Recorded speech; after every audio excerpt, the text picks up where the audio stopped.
आप सबको स्क्रीन पे क्या दिख रहा है? करिकुलम। आपको स्क्रीन पे क्या दिख रहा है? हाँ सर, वही curriculum overview, instructor reviews, day 1 overview of GST वगैरह से।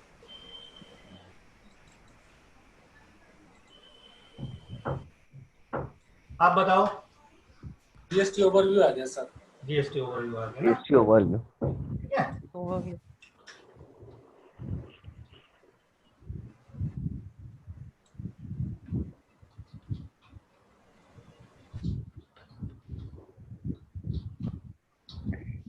क्या लिखा मैंने?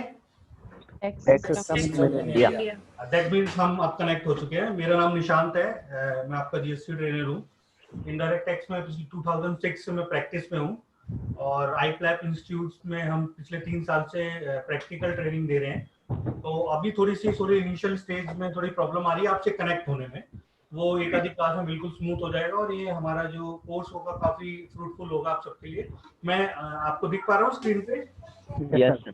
चलो स्टार्ट करते हैं। तो सबको पहले हम आज टैक्स पढ़ रहे हैं, तो सबसे पहले मैं आपको बताऊं कि टैक्स होता क्या है बेसिकली, है ना? तो आप थोड़ा सा मैं जिसका नाम लूंगा वो एक बार मेरे साथ बोलेगा कि उसकी क्या पॉइंट ऑफ व्यू है। 2-2 मिनट का ओवरव्यू लेंगे। ये क्लास बेसिकली हम 1.5 घंटे की है, थोड़ा सा टाइम लग गया। तो पहले 5-10 मिनट में आपको सिर्फ बात करूंगा कि टैक्स होता क्या है, ठीक है? फिर उसे अगले 10-15 मिनट टैक्स सिस्टम इंडिया में क्या चलता है, और फिर जीएसटी ओवरव्यू, और फिर आज हम जीएसटी का पोर्टल का ओवरव्यू देखेंगे। और मैं आपको एक ऐसी लिस्ट दूंगा जीएसटी के कुछ क्लाइंट्स की, और आपको फिर आगे होमवर्क भी दूंगा, वो आपको प्रैक्टिस करना है, ठीक है? प्रैक्टिकल प्रैक्टिस करना है वो आपको, ठीक है? Hello, okay sir. हाँ, तो चलो जी। पहले तो जो टैक्स है, आप जो टैक्स है इसका मीनिंग ना कहीं डिफाइन नहीं है, ठीक है? जो टैक्स में हम जब टैक्स की प्रैक्टिस करते हैं तो मोस्टली बहुत सारी ऐसी डेफिनेशंस हैं जो सुप्रीम कोर्ट के जजमेंट से आती हैं। तो वैसे ही टैक्स की जो डेफिनेशन है वो भी सुप्रीम कोर्ट के जजमेंट से आई, और उस केस का नाम था किसान सहकारी चीनी मिल, ठीक है? जिसको हम एक, आप सबको आवाज आ रही है ना? हाँ सर, आवाज आ रही है। हाँ, तो यस सर। तो पहले हमने सबसे पहले पॉइंट है, इसको हमने बहुत सिंपली, इस पूरे जजमेंट को हमने एक सिंप्लीफाइड फॉर्म में डिफाइन किया। क्या किया कि एनी कंपल्सरी पेमेंट, ठीक है, to the government under any law is called tax. क्या बोला मैंने? Any compulsory payment to the government under any law is called tax, ठीक है? कोई भी ऐसी पेमेंट जो किसी कानून के तहत,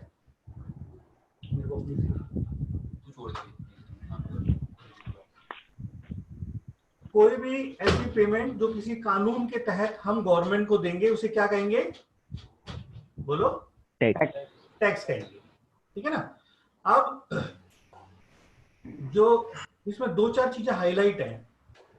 एक तो ये है गवर्नमेंट। इंडिया, पूरे जो वर्ल्ड है इसमें 2 स्ट्रक्चर होते हैं। एक स्ट्रक्चर होता है फेडरल स्ट्रक्चर और एक होता है यूनियन स्ट्रक्चर। बोलो। फेडरल स्ट्रक्चर और यूनियन स्ट्रक्चर। और एक यूनियन। देखो साथ में आप बोलोगे ना, मतलब अगर आवाज ना भी निकालो पर मन मन में बोलोगे तो मुझे ऐसा लगता है आप चीजों को पकड़ने लग जाओगे। एक होता है यूनियन। यूनियन मतलब होता है जिस देश में खाली एक ही गवर्नमेंट चलती है, ठीक है? और फेडरेशन वहां होता है जहां पर राज्य की अलग सरकार होती है और केंद्र की अलग सरकार होती है। तो इंडिया क्या है? फेडरल स्ट्रक्चर है। यहाँ पर केंद्र की अलग सरकार है और राज्य की अलग सरकार है। और जहां पर फेडरल स्ट्रक्चर होता है वहां थोड़ा सा किसी भी लॉ को इंप्लीमेंट करना टफ होता है, क्योंकि राज्य के अपने अधिकार हैं और केंद्र के अपने अधिकार हैं, है ना? तो दोनों का जब तक समय में, जब तक दोनों का आपस में सेटलमेंट नहीं होती है तब तक कोई लॉ इंप्लीमेंट ढंग से नहीं हो पाता है। वही जीएसटी में हो रहा था, तभी जीएसटी को इतना टाइम लगा, ठीक है? ठीक है सर। उसके बाद तीसरा, अब मेरे को आप बता सकते हैं कि अपने कंट्री में कितने स्टेट हैं? सर 29 29 थे, अब कितने स्टेट है? 28, क्योंकि 28 जेके क्या हो गया है? Jammu and Kashmir union territory हो गया, जी ठीक है। ओके और यूनियन टेरिटरी कितनी थी पहले? अपने इंडिया में यूनियन टेरिटरी कितनी है? अभी 6 से 7 है पहले 7 थी, ठीक है।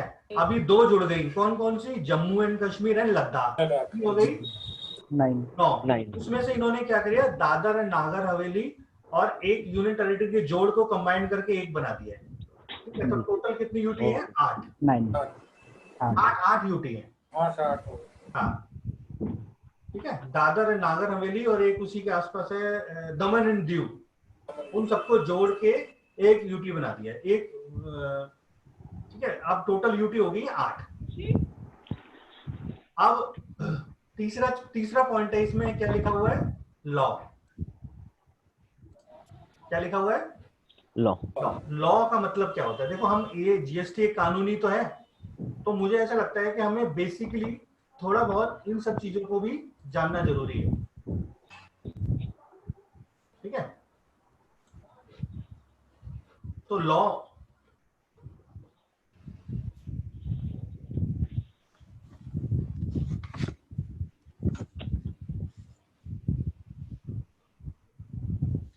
सर इसका पीडीएफ मिलेगा ना हमको?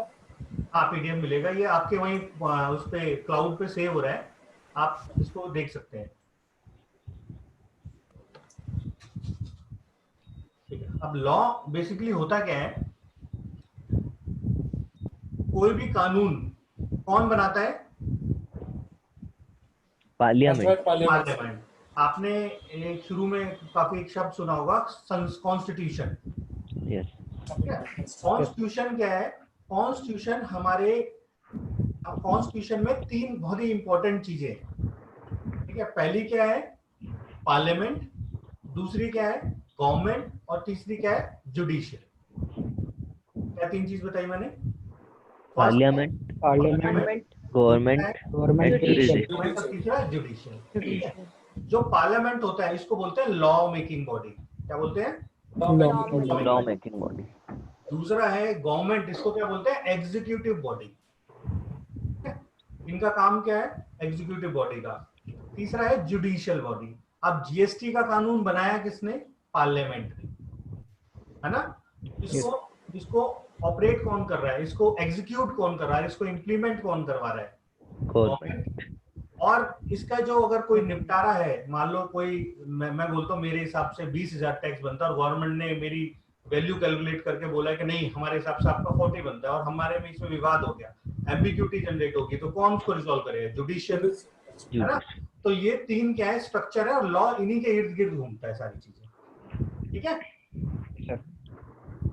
अब मैं थोड़ा सा 1-2 आर्टिकल का अगर बीच में जो अगर कुछ उल्लेख करूं तो कोई प्रॉब्लम तो नहीं है क्या? मैं सीधे जीएसटी पे आ जाऊं? मैं थोड़ा सा आपको लॉ के बारे में बताना चाह रहा था।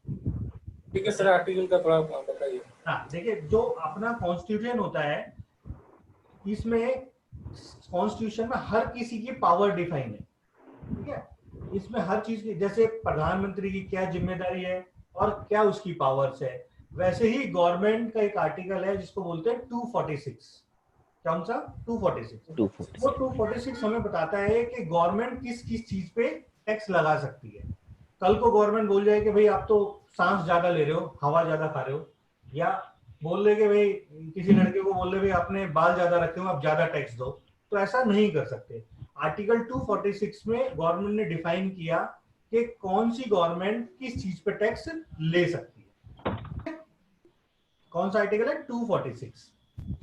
और 265 में एक आर्टिकल में गवर्नमेंट ने डिफाइन किया कि भाई जो भी टैक्स लगेगा, tax can be charge by passing a law. कोई भी जो टैक्स आप चार्ज कर सकते हो वो एक कानून के तहत कर सकते हो, क्योंकि इंडिया में क्या चलता है? रूल ऑफ लॉ चलता है ना। यहाँ कानून की चलती है, ठीक है। तो ये कुछ मैं चीजें आपको बताना चाह रहा था। अब आपने बचपन से चीजें देखी होंगी कि टैक्स कितने टाइप के होते हैं, ये तो आप पक गए होंगे सुन के। यस। हाँ, कौन कौन से होते हैं? 2 टाइप के टैक्स होते हैं, डायरेक्ट टैक्स और इनडायरेक्ट टैक्स, है ना। इस पे ज्यादा चर्चा नहीं करेंगे, नहीं तो आपको बोरिंग होने लग जाएगा। हाँ सर। ठीक है। तो direct tax basically, direct tax और इनडायरेक्ट टैक्स में फर्क क्या होता है कि भाई डायरेक्ट टैक्स जिस पे लगता है उसी से लिया जाता है, और इनडायरेक्ट टैक्स लगाया किसी और पे जाता है और लिया किसी और से जाता है। मेनली यही है ना? तो लेते हैं Yes. हाँ, मतलब point of payment and point of incident are same in direct tax, और वहां पर पॉइंट ऑफ पेमेंट और पॉइंट ऑफ इंसिडेंट अलग अलग होता है। किसमें? इनडायरेक्ट टैक्स में। यहाँ पर हम बात करें ना, Yes. Point of payment and point of incident क्या होता है? एक सेम होता है। ठीक है। और यहाँ पर क्या होता है? डिफरेंट होता है sir. Point of Different. Payment and point of incident क्या होता है? डिफर होता है। डिफरेंट।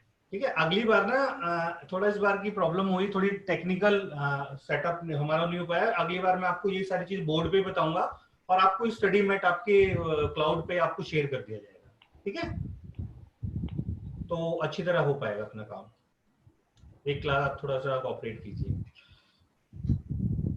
ठीक है। और दूसरा क्या होता है, एक सिंपल लेमैन की भाषा में बात करें तो जो गुड्स एंड सर्विस पे जो टैक्स लगता है वो इनडायरेक्ट टैक्स होता है, बाकी सारा क्या होता है? Direct tax. ठीक है। जब भी गुड्स एंड सर्विस की बात की जाएगी तो क्या लगेगा? इनडायरेक्ट टैक्स, और बाकी सब क्या हो जाएगा? डायरेक्ट। ठीक है। दूसरा जो डायरेक्ट टैक्स होता है वो प्रोग्रेसिव नेचर का होता है। हमारी जो टैक्स सिस्टम है ना वो प्रोग्रेसिव नेचर का है। प्रोग्रेसिव नेचर मतलब हम बिलीव करते हैं कि जितनी जिसकी इनकम बढ़ती जाएगी उतना ही उस पर टैक्स ज्यादा लिया जाए। जैसे इनकम टैक्स है ना, 2.5 लाख तक नील, 2.5 से 5% 5 से 10 20% और फिर 30। क्या हुआ? जैसे जैसे आपका जैसे 1 करोड़ हो गया फिर सरचार्ज लग जाता है। तो जैसे जैसे गवर्नमेंट जैसे जैसे इस पर टैक्स बढ़ता जाएगा क्या होता जाएगा? हमारा टैक्स बढ़ता जाएगा। अब इनडायरेक्ट टैक्स है, इनडायरेक्ट टैक्स में ऐसा करना पॉसिबल नहीं है। पॉसिबल है क्या? आप अगर मैं कंप्यूटर खरीदने जा रहा हूं और मेरे लिए वो 30 का है, तो जो मर्सिडीज से खरीदने जा रहा है उसके लिए भी 30 का है ना, दोनों को 30 का पड़ रहा है। पर गवर्नमेंट ने सोचा कि इसको हम पूरा तो प्रोग्रेसिव बना नहीं सकते, इसको बोलते हैं रिग्रेसिव। क्या बोलते हैं इसको? रिग्रेसिव मतलब समानता का टैक्स। पर गवर्नमेंट ने सोचा कि हम इसको प्रोग्रेसिव बनाते हैं। कैसे करके? हम इसको स्लैब बना देते हैं। क्या बनाते हैं? स्लैब कर देते हैं। जैसे कि उन्होंने बोला कि गरीब जो बेसिक चीजें हैं, आटा दाल है ना, जो खाने पीने की बेसिक नेसेसिटी की चीजें, वेजिटेबल्स, इन सबको क्या कर दो? एग्जम्प्ट कर दो, ताकि गरीब आदमी ये खा पाए, है ना। तो ये हमने क्या करा?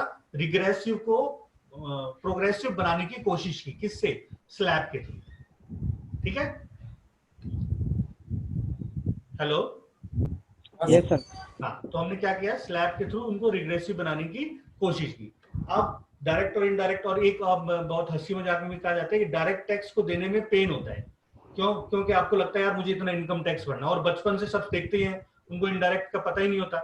जबकि इनडायरेक्ट टैक्स क्या होता है कि आप इनिशियल से, जब से आप बुक्स खरीदते हो, जब से आप स्टडी मैट खरीदते हो, या अपना कहीं पार्टी वार्टी करते हो, मैकडी में खाना खाने जाते हो, या कहीं रेस्टोरेंट में जाते हो, या कहीं पर भी जाते हो, आप इनडायरेक्ट टैक्स देते ही देते हो। बट क्या होता है? उसका आपको उतना पेन नहीं होता। पर डायरेक्ट टैक्स क्या होता है? वो आपको अपनी पॉकेट से डायरेक्ट देना पड़ता है कि मेरी इनकम पे है, तो वो सबको पता चल जाता है। मतलब कहा जाए तो डायरेक्ट टैक्स पेनफुल होता है और ये पेनलेस इंजेक्शन होता है, पर दर्द दोनों में होता है। ठीक है। हाँ, अब ये तो हमने कर दी डायरेक्ट और इनडायरेक्ट टैक्स की। अब इनडायरेक्ट और इनडायरेक्ट टैक्स को कलेक्ट कौन करता है? कौन करता है? गवर्नमेंट, है ना।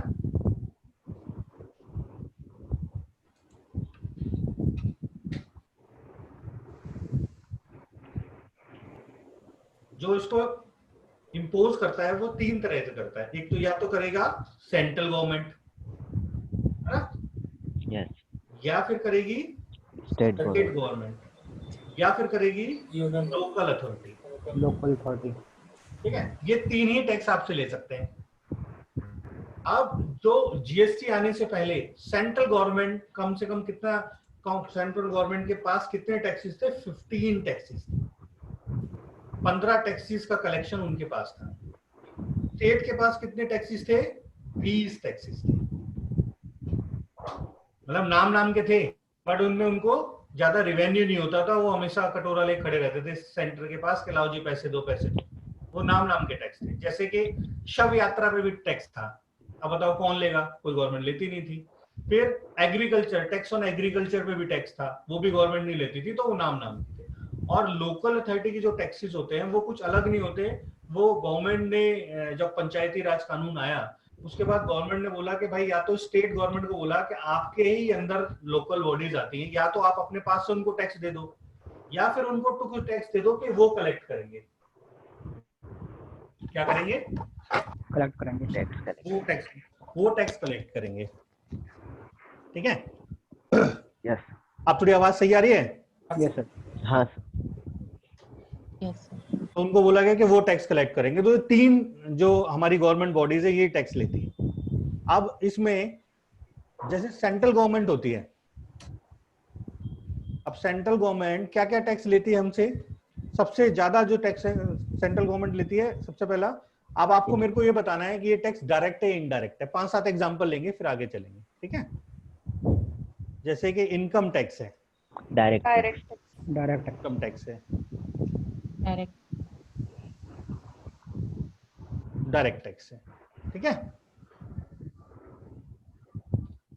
और कौन लेता है? Central government, central government. है ना?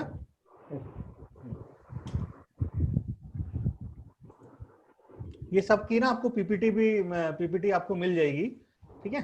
कोई प्रॉब्लम नहीं है, तो आप बस ध्यान से सुनते रहो, कुछ नोट वोट कहीं मत करना, बिल्कुल तसल्ली से देखो। इनकम टैक्स लेती है। फिर एक होता है कॉर्पोरेट टैक्स। कौन सा टैक्स होता है? Corporate tax. इनकम टैक्स और कॉर्पोरेट टैक्स में फर्क इतना होता है कि अगर इंडिविजुअल पे लगता है तो इनकम टैक्स बोलते हैं, और कंपनी पे लगता है तो कॉर्पोरेट टैक्स बोलते हैं। बाकी सब कुछ सेम है। ठीक है? ओके। हाँ। फिर आपने सुना होगा ये भी डायरेक्ट टैक्स है ना? फिर एक है एक्साइज ड्यूटी, नाम सुना है? Yes sir. हाँ, एक्साइज ड्यूटी क्या होता है? Direct tax. नहीं, ये इनडायरेक्ट टैक्स है। किसी चीज को बनने में मैन्युफैक्चर होती है तो क्या लगती है? एक्साइज ड्यूटी लगती थी, अभी भी लगती है। ऐसा नहीं है जीएसटी आने के बाद सारी चीजें हट गई हैं, अभी भी लगती है। ठीक है? तो वो क्या है? इनडायरेक्ट टैक्स है। क्यों? कि अब इसका एग्जांपल लेते हैं इनडायरेक्ट क्यों है। ठीक है? मैन्युफैक्चर ने एक मान लो पेन बनाया। ठीक है? उसने पेन बनाया और एक्साइज ड्यूटी वाले बोलते हैं कि जब वो पेन आप अपने फैक्ट्री से रिमूव करोगे तब एक ड्यूटी चार्ज होगी, एक्साइज ड्यूटी। ठीक है? वो रिटेलर के पास पहुंच जाएगा। रिटेलर उसको फर्दर क्या करेगा? अपने जो कस्टमर है उसको बेचेगा। तो कितने बंदे इन्वॉल्व हुए? मैन्युफैक्चरर, रिटेलर और कस्टमर, 3 बंदे इन्वॉल्व हुए, है ना? या तो टैक्स या तो अब किसने दिया? एक्साइज ड्यूटी किसने पी? मैन्युफैक्चरर। सेलर ने क्या दिया? वैट दिया। ठीक है? और इन सब का बर्डन किसके पे गया? ये पैसा उन्होंने कलेक्ट किससे किया? कस्टमर से। अब आप मॉल में कपड़े लेने जाते हो। ठीक है? मॉल वाला आपको क्या देता है?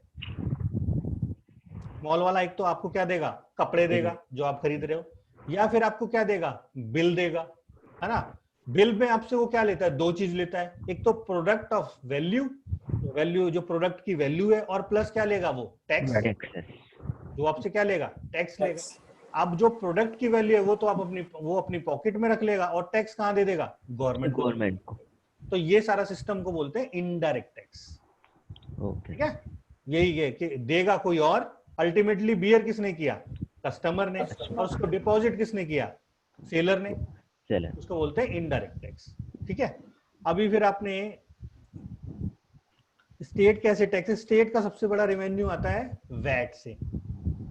स्टेट के हिस्से में एक और चीज आती है, बड़ी इंपॉर्टेंट है। वो क्या आती है? Excise duty on liquor.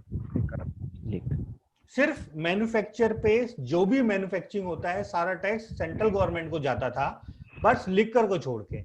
Liquor का सारा रेवेन्यू किस पे जाता है? State government. स्टेट गवर्नमेंट के पास क्यों जाता है? इसका एक कारण है। सिर्फ जो भी मैंने क्या बोला, जो भी मैन्युफैक्चरिंग होती थी वो सारा रेवेन्यू किसके पास जाता था? सेंट्रल गवर्नमेंट का, ईडी का। बट सिर्फ लिकर को छोड़ के। लिकर को ऐसा क्यों रखा गया? क्योंकि हमारा जो देश है वो बड़ा डाइवर्स है ना। कहीं तो अपना जो लिकर है, तो लिकर का सेवन को बैन है, जैसे कि अपना गुजरात में, बिहार में बैन है। और कहीं आप जाएंगे अंडमान या कहीं ऐसा जाएंगे या तमिलनाडु जाएंगे, जिनका जो टोटल रेवेन्यू है उसका 28-30% तक रेवेन्यू किससे आ रहा है? लिकर से ही, है ना। तो गवर्नमेंट ने आजादी जब से लॉ बना तब से बोल दिया कि लिकर को स्टेट इशू बना दिया। क्या कर दिया कि स्टेट गवर्नमेंट को बोला कि भाई देखो, आपको अपने स्टेट में बेचना है, सेल करना है तो करो, और नहीं करना है तो करो। क्योंकि अगर एक बार ये सेंट्रल का इशू बन जाता है तो फिर वो पूरे देश में इंप्लीमेंट हो जाता है ना।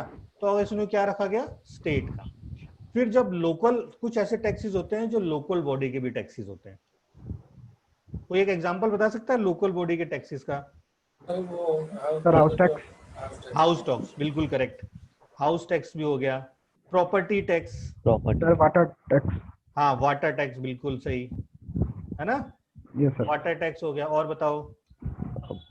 Pollution control tax. Luxury tax भी आता है एक, सुना है luxury tax? Yes sir. Entry tax होता है एक, जो Yes. व्हीकल जब एंटर होती है, टोल नाके नहीं बने होते, यस सर। Toll, Yes. हाँ, उस पे लगता है, वो लोकल बॉडी टैक्स होता है। ठीक है। तो अभी सबको क्या किया गया? मर्ज किया गया। अभी मैंने आपको 3-4 चीजें बताई। टैक्स का मीनिंग बताया, डायरेक्ट इनडायरेक्ट टैक्स बताया, और कुछ टैक्स बताए जो कि अभी ये डायरेक्ट इनडायरेक्ट तो आप बचपन से सुनते आ रहे हैं। सर ये पेट्रोल पे जो लगता है, वैट जो हैं? लगता है, पेट्रोल पे सर वैट लगता है ना उसमें? हाँ, वैट लगता है, अभी भी लगता है। मैं आ रहा हूँ, ये- उस पे आ रहा हूँ। ठीक है। सर एक क्वेश्चन पूछना था। हाँ, बोलिए। सर ये जो आपने बताया स्टेट गवर्नमेंट में लिकर पे मतलब स्टेट देखती है, वहाँ पे टैक्स करती है कलेक्ट, हाँ, तो उन पे रेट्स भी मतलब स्टेट गवर्नमेंट लगाती है या सेंट्रल गवर्नमेंट लगाती नहीं है? नहीं, सेंट्रल का कोई इसमें रोल नहीं होता। अभी देखो ना, केजरीवाल जी ने अभी वो हाँ लगाया जी। ना दिल्ली में हाँ, 70% वो उसी पे पूछा कोविड था का, मैंने। वो सब स्टेट का ही पावर होता है, सेंट्रल का उसमें कोई पावर नहीं होता। ओके ठीक है। Okay sir. हाँ, चलो जी। अब मैं आपको पहले बताता हूँ। पहले मैं जीएसटी तो हम पढ़ ही लेंगे, पर मैं पहले आपको ये बताना चाहूंगा कि जीएसटी लाया क्यों गया। अब सब हर जगह डिस्कशन चलती है कि भाई जीएसटी ये होता है, जीएसटी ऐसे किया जाता है, जीएसटी में रिटर्न, ये तो हम आपको बता ही देंगे। और ये जो सिर्फ फर्स्ट क्लास है, जो मेरी आधा पौना घंटा ये थ्योरी है, बाकी हर क्लास में मैं सिर्फ 15 मिनट ही आपको थ्योरी बताऊंगा, बाकी 1.25-2 घंटे आपको प्रैक्टिकल ही करना है वहां बैठ के। ठीक है। यहाँ से मैं अपना एक जो रिटर्न में फाइल करके दिखाऊंगा, वह आप उसकी प्रैक्टिस करो। जो कंप्यूटेशन का डाटा बनाऊंगा, कैसे टैक्स कैलकुलेट किया जाता है, उसकी आप प्रैक्टिस करना है। ठीक है। तो थोड़ा सा मैंने सोचा कि भाई पता नहीं आपको जीएसटी के बारे में कितना नॉलेज है, तो उस हिसाब से मैं थोड़ा सा आपको बताते हुए चलूं। अच्छा, आप सब में कोई जानता है कि पेट्रोल की कैलकुलेशन कैसे होती है? कुछ आइडिया है? चलो जी, एक जरा 5 मिनट आप एक चीज देखो। ये है पेट्रोल, पी फॉर पेट्रोल, और ये है डीजल। ठीक है। Yes sir. यस। पेट्रोल और डीजल जब बाहर से इंपोर्ट है, मैं बेसिकली आपको क्या बता रहा हूं, मेरा उद्देश्य क्या है कि आपको ये पता चल जाएगा कि पेट्रोल और डीजल बाहर क्यों है, और पेट्रोल और डीजल पे की इस एग्जांपल से मैं बताऊंगा कि जीएसटी लाने की जरूरत क्यों पड़ी। इसी एग्जांपल से दोनों प्रॉपर हमारे सॉल्यूशन हो जाएंगे। क्योंकि सारा तो काम चल ही रहा था ना इससे पहले, भाई देश तो चल ही रहा था, जीएसटी आने से कोई देश थोड़ी ना रुक गया, है ना। तो मैं आपको सिर्फ बताऊंगा कि जीएसटी लाने की जरूरत हमें क्यों पड़ी। देखो, जब पेट्रोल और डीजल बाहर से इंपोर्ट होता है, तो इनका जो लिक्विड जो ऑयल आता है, इसमें 1 रुपए का भी फर्क नहीं होता, दोनों की वैल्यू सेम होती है। मैं एग्जांपल ले रहा हूं, लेट सपोज उसकी वैल्यू है 24 रुपए। तो ये क्रूड ऑयल आता है ना? हाँ, ये क्रूड ऑयल होता है। ठीक है। सबसे पहले उसमें क्या लगते हैं? रिफाइनरी के एक्सपेंस लगते हैं। क्या लगते हैं? Refinery expense. लेट सपोज 8 रुपए दोनों में लगे, टोटल कितना हो गया? 32। ये जो मैं एक्सेल में कर रहा हूं, इतना तो सब फैमिलियर होंगे ना, ये सब तो कर लेते होंगे ना आप? यस। हाँ। फिर इसमें क्या लगते हैं? सेंट्रल के टैक्सेस लगते हैं। सेंट्रल के बहुत सारे, ईडी हो गया, कस्टम ड्यूटी होता है ना? कस्टम भी लगता है उसमें? हाँ, कस्टम ड्यूटी भी लगता है, एक्साइज ड्यूटी भी लगता है, बहुत सारे लगते हैं। बहुत सारे टैक्सेस को मिला के करीबन जो इसका 70% के आसपास लगता है।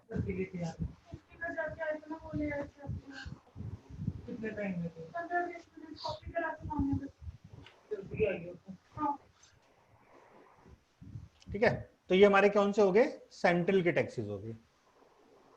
सेंट्रल के टैक्सेस को हमने क्या करा, यहां पर एक ये फर्स्ट पॉइंट आया, सेकंड पॉइंट क्या है ये हमारा, सेंट्रल पॉइंट सेकंड,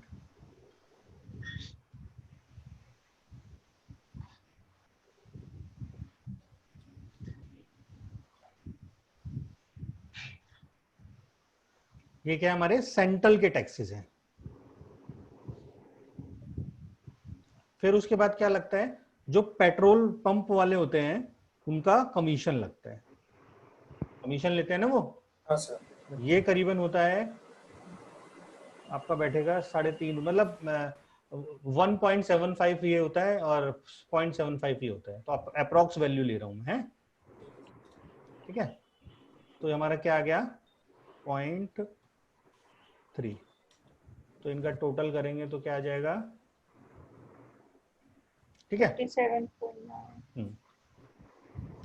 उसके बाद क्या लगता है, स्टेट के टैक्सेस लगते हैं, स्टेट तो सर ये वैट सर लगता है इसमें भी। हाँ, वैट हो गया, एंट्री टैक्स हो गया, वो पॉल्यूशन का भी टैक्स लगता है, ठीक है ना, वो सब मिला के वो करीबन 27% के आसपास लगता है, तो इसका हम 27 निकालेंगे,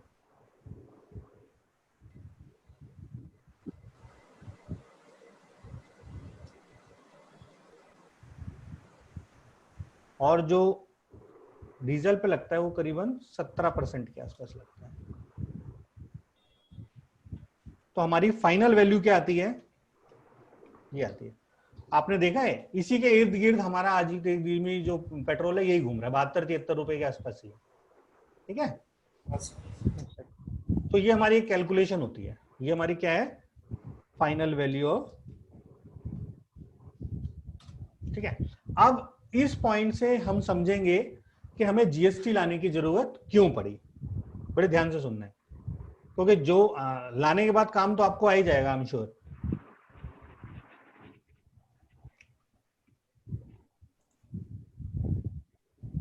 ठीक है, पहली चीज जरूरत पड़ी टैक्स कैस्केडिंग की वजह से।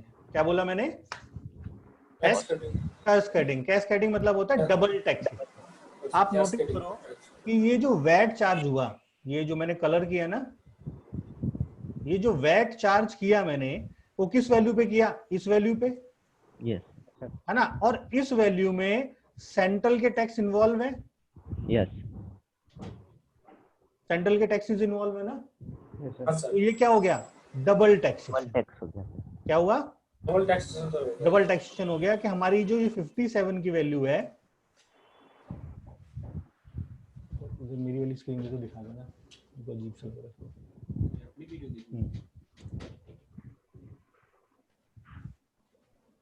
बस चलो,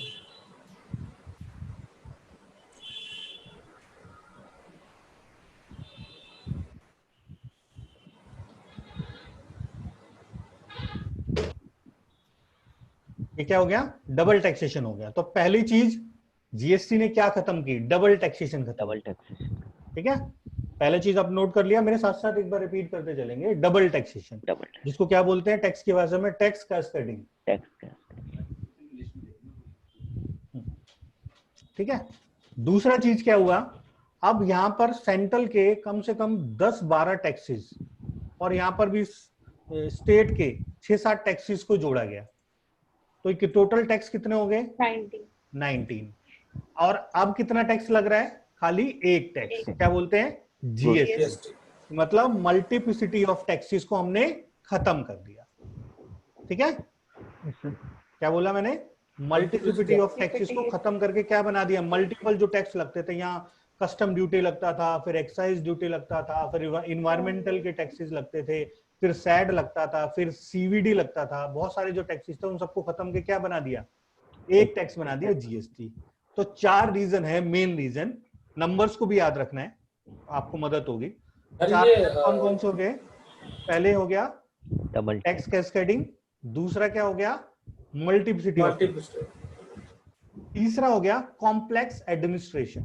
क्या हुआ? Complex administration. मतलब इसका यह हुआ कि पहले 12 तरह के टैक्सेस थे, तो 12 तरह के डिपार्टमेंट से डील करो।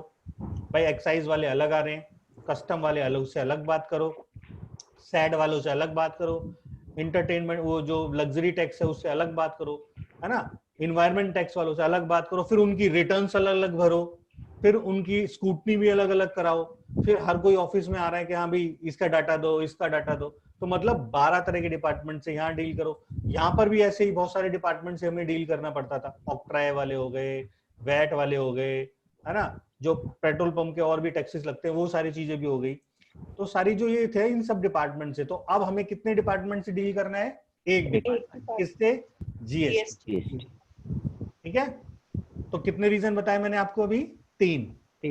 Tax cascading, multiple tax, complex administration. ये देखो क्या पहला क्या बताया मैंने?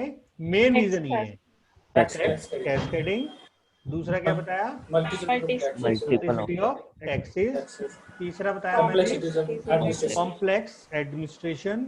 और चौथा है uniformity of taxes. Uniformity of taxes का मतलब कि पहले राज्य जो था अलग अलग टैक्स था। जैसे मैं आपको बताऊं, दिल्ली में मोबाइल पे जो 10,000 तक का मोबाइल था उस पे 5% टैक्स था, वैट। और 10,000 से ऊपर के मोबाइल पे कितना था? 12.5%, है ना। वहीं आप कोलकाता के वेस्ट बंगाल की बात करो तो उसमें 10,000 तक के मोबाइल पे टैक्स ही नहीं था, है। तो इस तरह से क्या होता था, बहुत सारा एक वो था कि हर राज्य में पेट्रोल का टैक्स रेट अलग, वैट का रेट हर राज्य में अलग अलग होता था। ठीक है ना। तो इसको हमने क्या करा, जोड़ के हमने क्या बना दिया? Uniformity of taxes. 4 main reason ये। बाकी अब 2 रीजन ये देख सकते हो कि पहले हमें गुड्स और सर्विस में बहुत लड़ाइयां रहती थी डिपार्टमेंट में। क्यों? क्योंकि सर्विस टैक्स कौन चार्ज करता था? Central government. और वैट कौन चार्ज करता था? State government. अब कई सर्विसेज ऐसी होती हैं जहां पर दोनों चीजें लगती हैं। जैसे कि आप कार रिपेयर कराने गए, अब वहां कार रिपेयर पे क्या लग रहा है? रिपेयर एक तो मटेरियल लग रहा है जो रिपेयर करानी है, पुष्पेंद्र की मैंने एक्सेप्ट। एक तो कार रिपेयर कराने गए तो आपने क्या करा, एक तो कार मटेरियल लग रहा है रिपेयर कराने के लिए, दूसरा क्या लग रहा है उस पे? जो लेबर लग रही है उसको ठीक करने में। पर अब क्या होता था, सर्विस टैक्स वाले बोलते थे भाई इस जो 100 रुपए की मान लो लेट सपोज वैल्यू है, तो सर्विस टैक्स वाले बोलते थे भाई इसमें 90% सर्विस है और 90% पे आप सर्विस टैक्स दो। वैट वाले बोलते थे नहीं नहीं ये तो 70% गुड्स है। तो ऐसे करके एक विवाद रहता था सेंट्रल और स्टेट में, और बड़े सारे केस आज की डेट में भी पेंडिंग पड़े हुए हैं कोर्ट में कि भाई इसी विवाद पे कि क्या है, कौन सी चीज गुड्स है, कौन सी चीज सर्विस है। तो इन सबको किसने ठीक किया? जीएसटी ने। और उन्होंने बोला कि हाँ भाई, इन्होंने क्लियरली बताया कि ये चीज गुड्स है और ये सर्विस है। पर मेनली आप 4 ही रीजन याद करो। कौन कौन से 4 रीजन? ये 4। हाँ, टैक्स कैस्केडिंग। और इसके लिए मैंने आपको ये एग्जांपल बताया। ठीक है, इस एग्जांपल को आप रेफर कर सकते हो। इस एग्जांपल को आप रेफर कर लो कि भाई हाँ ये सारी चीजें, इन चारों चीजों में चारों पॉइंट आ गए। आप देखोगे डबल टैक्सेशन, तो हाँ जी ये वैट जो चार्ज हो रहा है ये हमारा पहला पॉइंट हो गया। कैस्केडिंग यहाँ से हम रेफर कर सकते हैं। दूसरा, फिर जो दूसरा क्या था? दूसरा टैक्सेस, मतलब बहुत सारे टैक्सेस लग रहे हैं, तो आप कौन सा लगेगा? जीएसटी। इसमें देखो यहाँ पर भी सेंट्रल के बहुत सारे टैक्सेस थे, यहाँ स्टेट के, तो दूसरी चीज भी हमने हटा दी। तीसरी पॉइंट कौन सा था? कॉम्प्लेक्सिटी। तो हमने पहले हम कितने सारे डिपार्टमेंट से डील करते थे, अब कितने डिपार्टमेंट से डील करना है? खाली एक डिपार्टमेंट। चौथा क्या था? रेट थे। अब जैसे अगर आपने आज की डेट में कंप्यूटर खरीदा तो जो रेट होगा वो पूरी इंडिया में, पूरी इंडियन टेरिटरी में एक ही रेट होगा, आप कहीं से भी ले लो, है ना। तो हमने क्या कर दिया? यूनिफॉर्म कर दिया। हमें याद रखने की जरूरत नहीं यार उस स्टेट में ये रेट है। अगर घटेगा उस प्रोडक्ट पे तो पूरी इंडिया में रेट घटेगा, बढ़ेगा तो पूरी इंडिया में रेट बढ़ेगा। तो ये 4 रीजन किस वजह से, why this law is needed. क्या बोला मैंने? ये 4 रीजन थे। ठीक है, अब हम देखते हैं कि 5 चीजें कौन सी हैं जो जीएसटी से बाहर है। क्या बोला मैंने? Tax not subsumed under GST. कौन कौन सी ये जो 5 चीजें हैं इस पे क्या लगता है? जीएसटी नहीं लगता है। देखो मैं इसका कारण बताता हूँ क्या था। बेसिकली जो 2-3 गवर्नमेंट के बड़े सोर्सेज होते हैं रिवेन्यू के, आप बात करें तो सबसे ज्यादा रिवेन्यू किससे जनरेट होता है? तंबाकू से।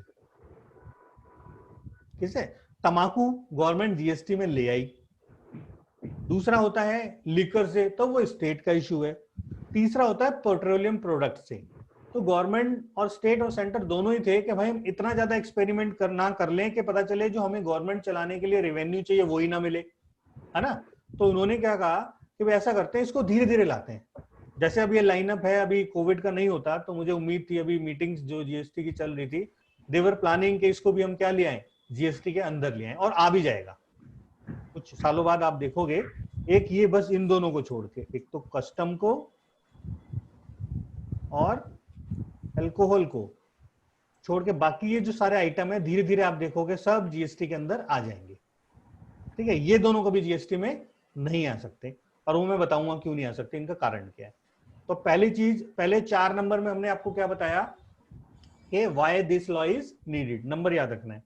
4 के बाद क्या आता है? 4 के बाद 5 ऐसे आइटम है जो जीएसटी में नहीं आते हैं। उसमें सबसे पहला क्या है? Custom duty. कस्टम ड्यूटी एक सेपरेट चीज है। कस्टम ड्यूटी लगता है जब इंडिया से माल बाहर जाए या बाहर से इंडिया माल आए, तो उसका जीएसटी से कुछ लेना देना नहीं है। क्यों? क्योंकि हमें वो बाहर की टेरिटरी भी देखनी पड़ती है। तो वो एक सेपरेट लॉ है, उसमें थोड़ा सा चेंज हुआ है, वो जब मैं आपको एग्जांपल कराऊंगा तो आपको करा दूंगा। ठीक है, अभी आप याद रखो बेसिक कस्टम ड्यूटी बाहर है। दूसरा, पेट्रोलियम प्रोडक्ट बाहर है। अब पेट्रोलियम प्रोडक्ट का 2 रीजन है बाहर होने के। एक तो मैंने बताया कि भाई गवर्नमेंट को सर्टेन नहीं था कि भाई हमारे पास रेवेन्यू का, और पेट्रोल बहुत बड़ा सोर्स है। आप देखोगे कभी भी कोई कांड, कोई भी कुछ प्रॉब्लम आती है, सबसे पहले क्या होता है? पेट्रोल का प्राइस बढ़ जाता है। अभी भी आप देखेंगे तो जो क्रूड ऑयल है उसका प्राइस बहुत कम हो गया, पर पेट्रोल का प्राइस गवर्नमेंट ने कम नहीं किया। उन्होंने क्या करा? टैक्सेस का रेट बढ़ा दिया। ठीक है, क्या करने के लिए कि हाँ भाई फाइनल प्रोडक्ट वही रहे। थोड़े दिन पहले आप न्यूज भी सुन रहे थे ना? हाँ सर, हाँ, तो ये क्या करा इन्होंने? रेट बढ़ा दिया वो टैक्स की। हाँ, रेट, टैक्स का रेट बढ़ा दिया और वो सेम ही रखा है। प्राइस सब बराबर है, वही बात है। ठीक है, तो दूसरा कारण, दूसरा प्रोडक्ट हो गया पेट्रोल प्रोडक्ट, पर आ जाएगा। इसमें आप देखोगे जबरदस्त कैस्केडिंग है, और गवर्नमेंट और स्टेट को दोनों को बहुत मोटा मोटा रिवेन्यू मिल रहा है। कैस्केडिंग भी है, सारी चीजें। तो इसलिए थोड़ा इच्छा शक्ति का अभाव था इन दोनों गवर्नमेंट में, स्टेट और सेंटर में, इसलिए ये नहीं आया, पर ओवर द टाइम आ जाएगा। तीसरा क्या है? Electricity and power. इस पे भी क्या है? जीएसटी नहीं है। चौथा है रियल एस्टेट। रियल एस्टेट में कौन सी? रियल एस्टेट जो रेडी टू मूव है।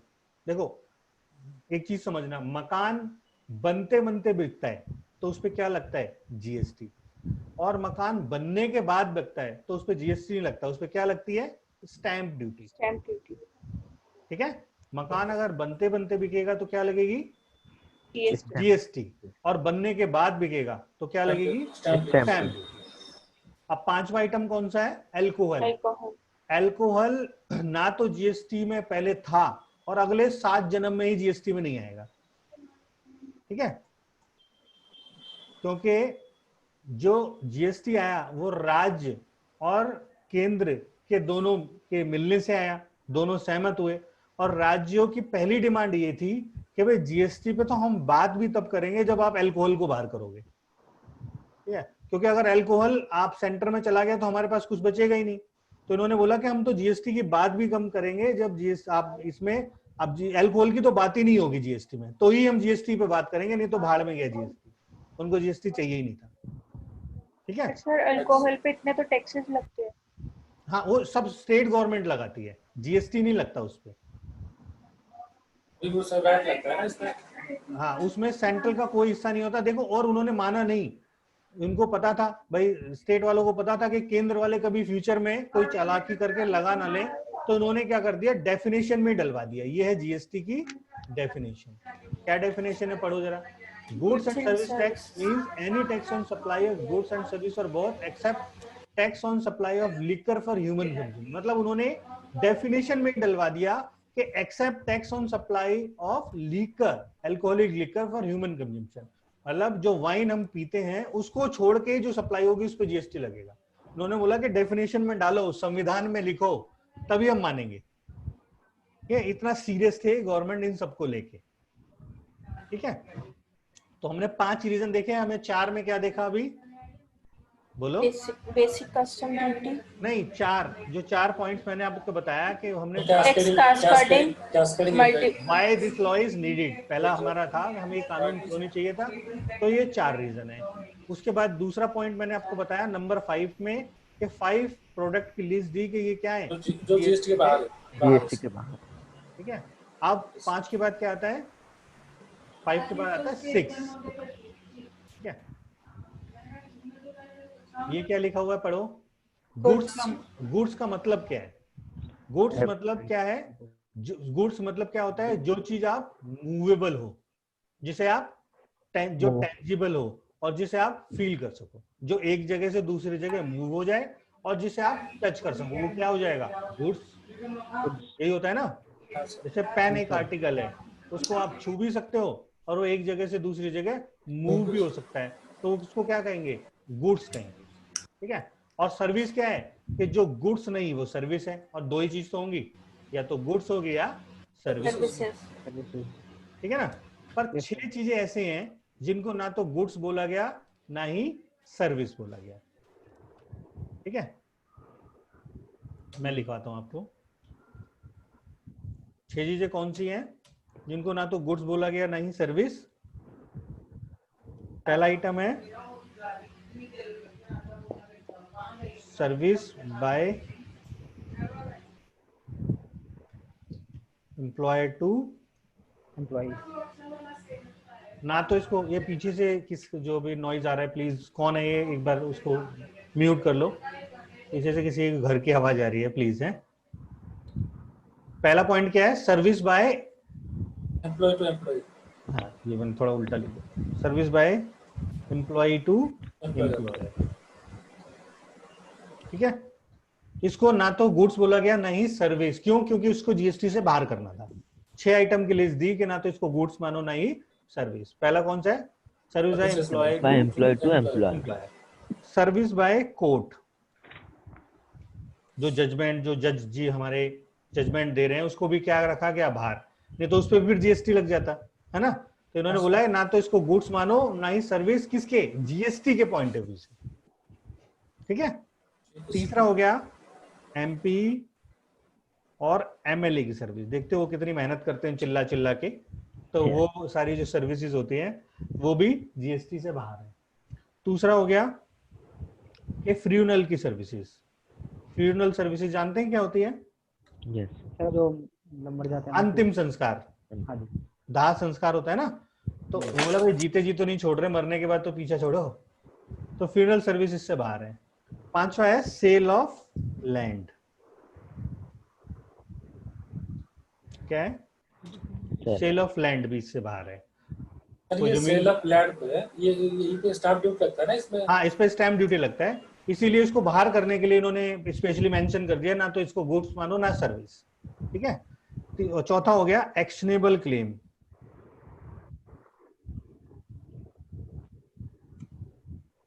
क्या है? Actionable claim. एक्शनेबल क्लेम जानते हैं आप सब? नहीं सर। एक्शनेबल क्लेम है जैसे हम, भगवान अगर ऐसा हो, पर हम बैठे हुए हैं और ऊपर से भूकंप आ जाए। देखो दिल्ली में कितने भूकंप आ रहे हैं, हालत खराब हो रखी है पिछले 1 महीने में।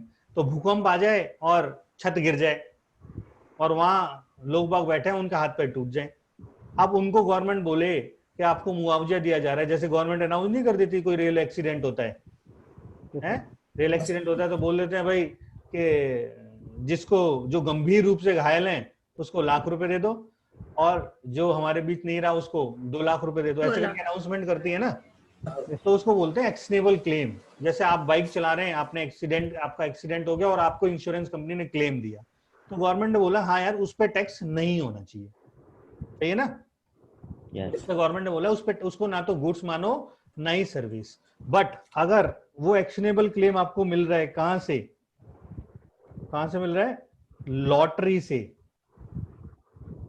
गैम्बल से, और रेस, हॉर्स रेसिंग हो रही है, अगर वहां से वो क्लेम मिल रहा है तो आपको क्या होगा? फिर उस एक्शनेबल क्लेम पे जीएसटी लगेगा, है ना। ये तो भाई जब आप लॉटरी खेल रहे हो, पैसा ही आप पे इतना फालतू है तो दो और टैक्स, क्या प्रॉब्लम है ना। तो ये 6 चीजें, इस 6 चीजों को ना तो गुड्स माना गया ही ना ही सर्विस। ये लॉटरी गैम्बल क्या है? Other than.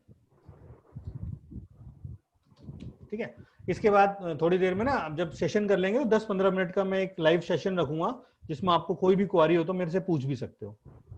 ठीक है, तो हमने अभी तक 3 चीजें पढ़ी हैं। 4 में हमने क्या पढ़ा कि why this law is needed. Needed. 5 में हमने क्या पढ़ा? Text not submit. जीएसटी के बाहर जो आइटम्स रहता है, हाँ, कौन कौन से आइटम जीएसटी से बाहर है? 5 में हमने ये पढ़ा। ठीक है, ये रहे 5 आइटम। और 6 में मैंने आपको क्या बताया? एक्शनेबल। ये 6 में आइटम बताया, इनको ना तो गुड्स बोला गया ना नहीं ही लगता। सर्विस। सर्विसेज। यहाँ तक परफेक्ट समझ में आया आपको? Yes. Sir.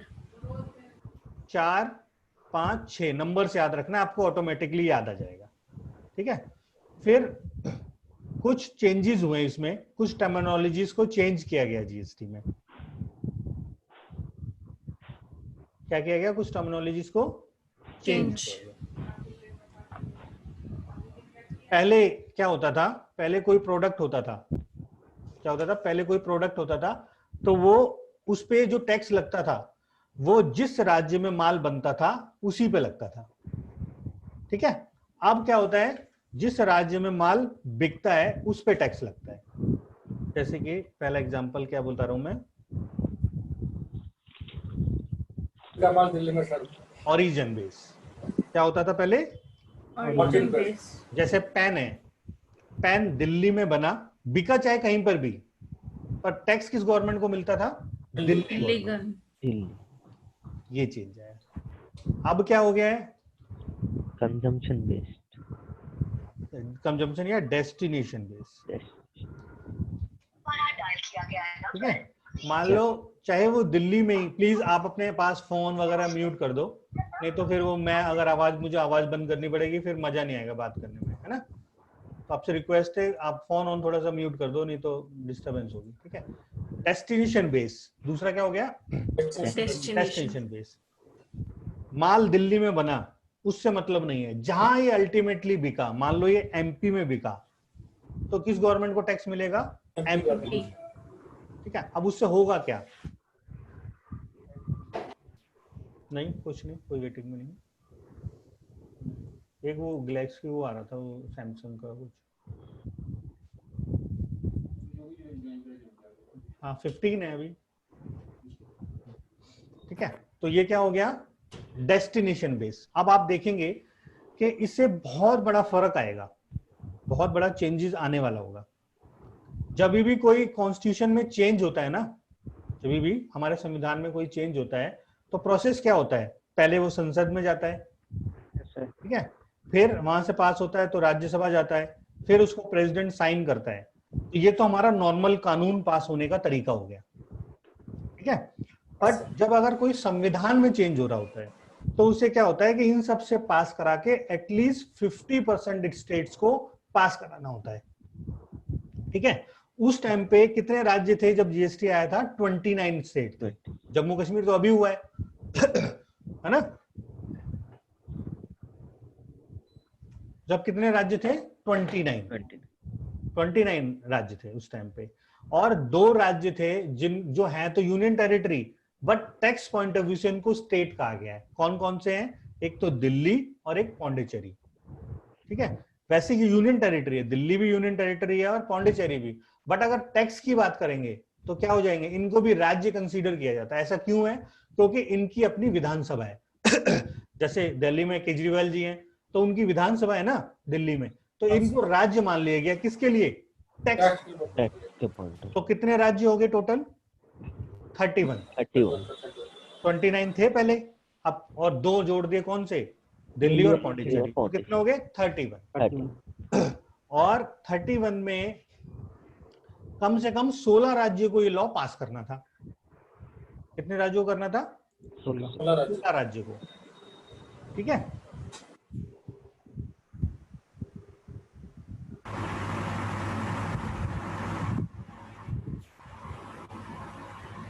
सोलह राज्यों को ये राज्य पास करना था।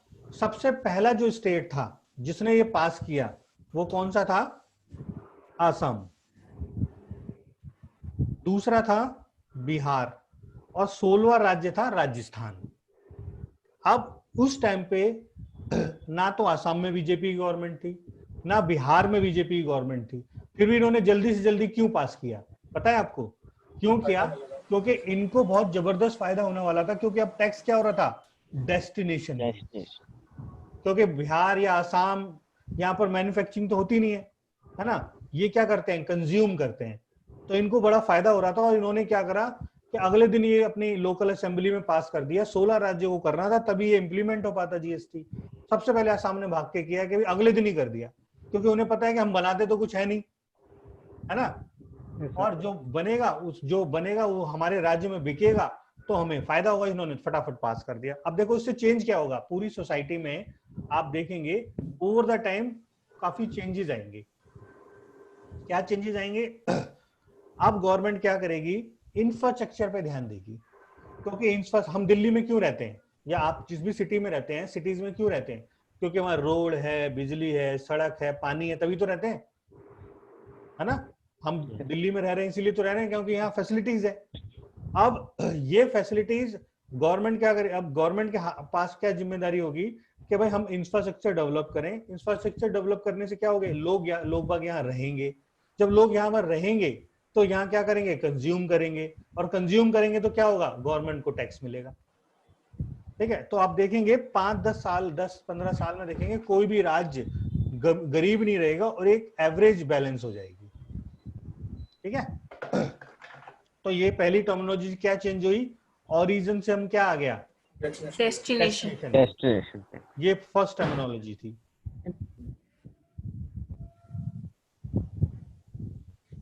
दूसरा एक इंपॉर्टेंट जीएसटी आने के बाद ये थी हमारी फर्स्ट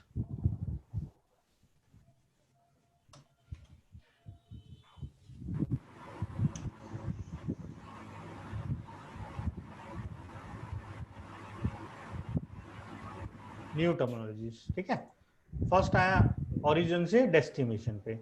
दूसरा हमारा जो चेंजेस आया वो आया, पहले जो माल सेल करता था उसको क्या बोलते थे? सेलर, है ना। जो बाय करता था उसको क्या बोलते थे? बायर। बायर, सिंपल है। ठीक है, और उस ट्रांजैक्शन को क्या बोलते थे? या तो सेल बोलते थे, या क्या बोलते थे? परचेज। यही बोलते थे ना? Hello, yes. ये बोलते थे ना? Yes. या तो जो सेल करता था उसे सेलर, जो खरीदता था वो बायर, सेल या परचेज ट्रांजैक्शन हो जाती थी। ठीक है, इन सब चीजों का क्या हो गया है? पिंडदान हो चुका है। ये चीजें अब खत्म हो गई हैं। अब क्या आ गया इनकी जगह? सप्लाई। क्या आ गया है? सप्लाई। अब आप खरीदेंगे तो क्या बोलेंगे? Inward supply. ठीक है, और सेल करेंगे तो क्या बोलेंगे? Outward supply. और आप भी कोशिश करना सेल परचेज से बचो। अभी 50 हम भी आदत पड़ी हुई है, पर धीरे धीरे हमें ये चीजों की वैल्यू खत्म हो चुकी है। अब क्या है? आउटवर्ड सप्लाई और इनवर्ड सप्लाई। और जो इनको सेल कर रहा है वो कौन है? बताओ। सप्लायर। ठीक है, और जो खरीद रहा है वो क्या है? आरी रेसिपिएंट। क्या है वो? ये न्यू टर्मिनोलॉजी इंसर्ट हुई है, समझ गए आप? सेल परचेज नहीं है, क्या है? सप्लाई है। सप्लाई क्या है? अगर इनवर्ड सप्लाई, अगर परचेज है तो इनवर्ड सप्लाई, और सेल है तो आउटवर्ड सप्लाई। और नई चीजें क्या है? जो सप्लाई कर रहा है वो सप्लायर, और जो परचेज कर रहा है वो रेसिपिएंट। ये चीजें तीसरी टर्मिनोलॉजी चेंज हुई है। ठीक है, और देखते हैं तीसरा पॉइंट।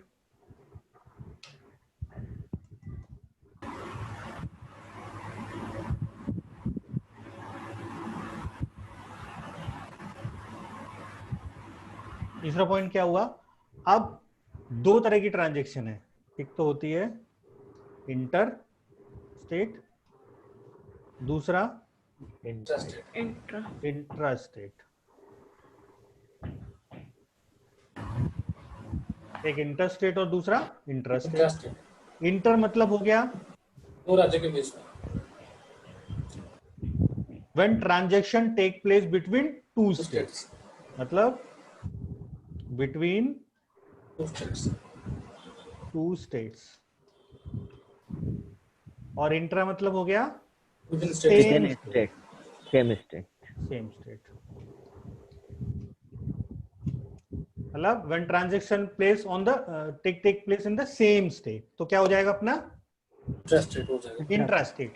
ये टर्म्स को आपको बहुत ही ध्यान से देखना है, क्योंकि कई बार आप बहुत कंफ्यूज हो जाओगे कि जैसे एक एग्जांपल लूं मैं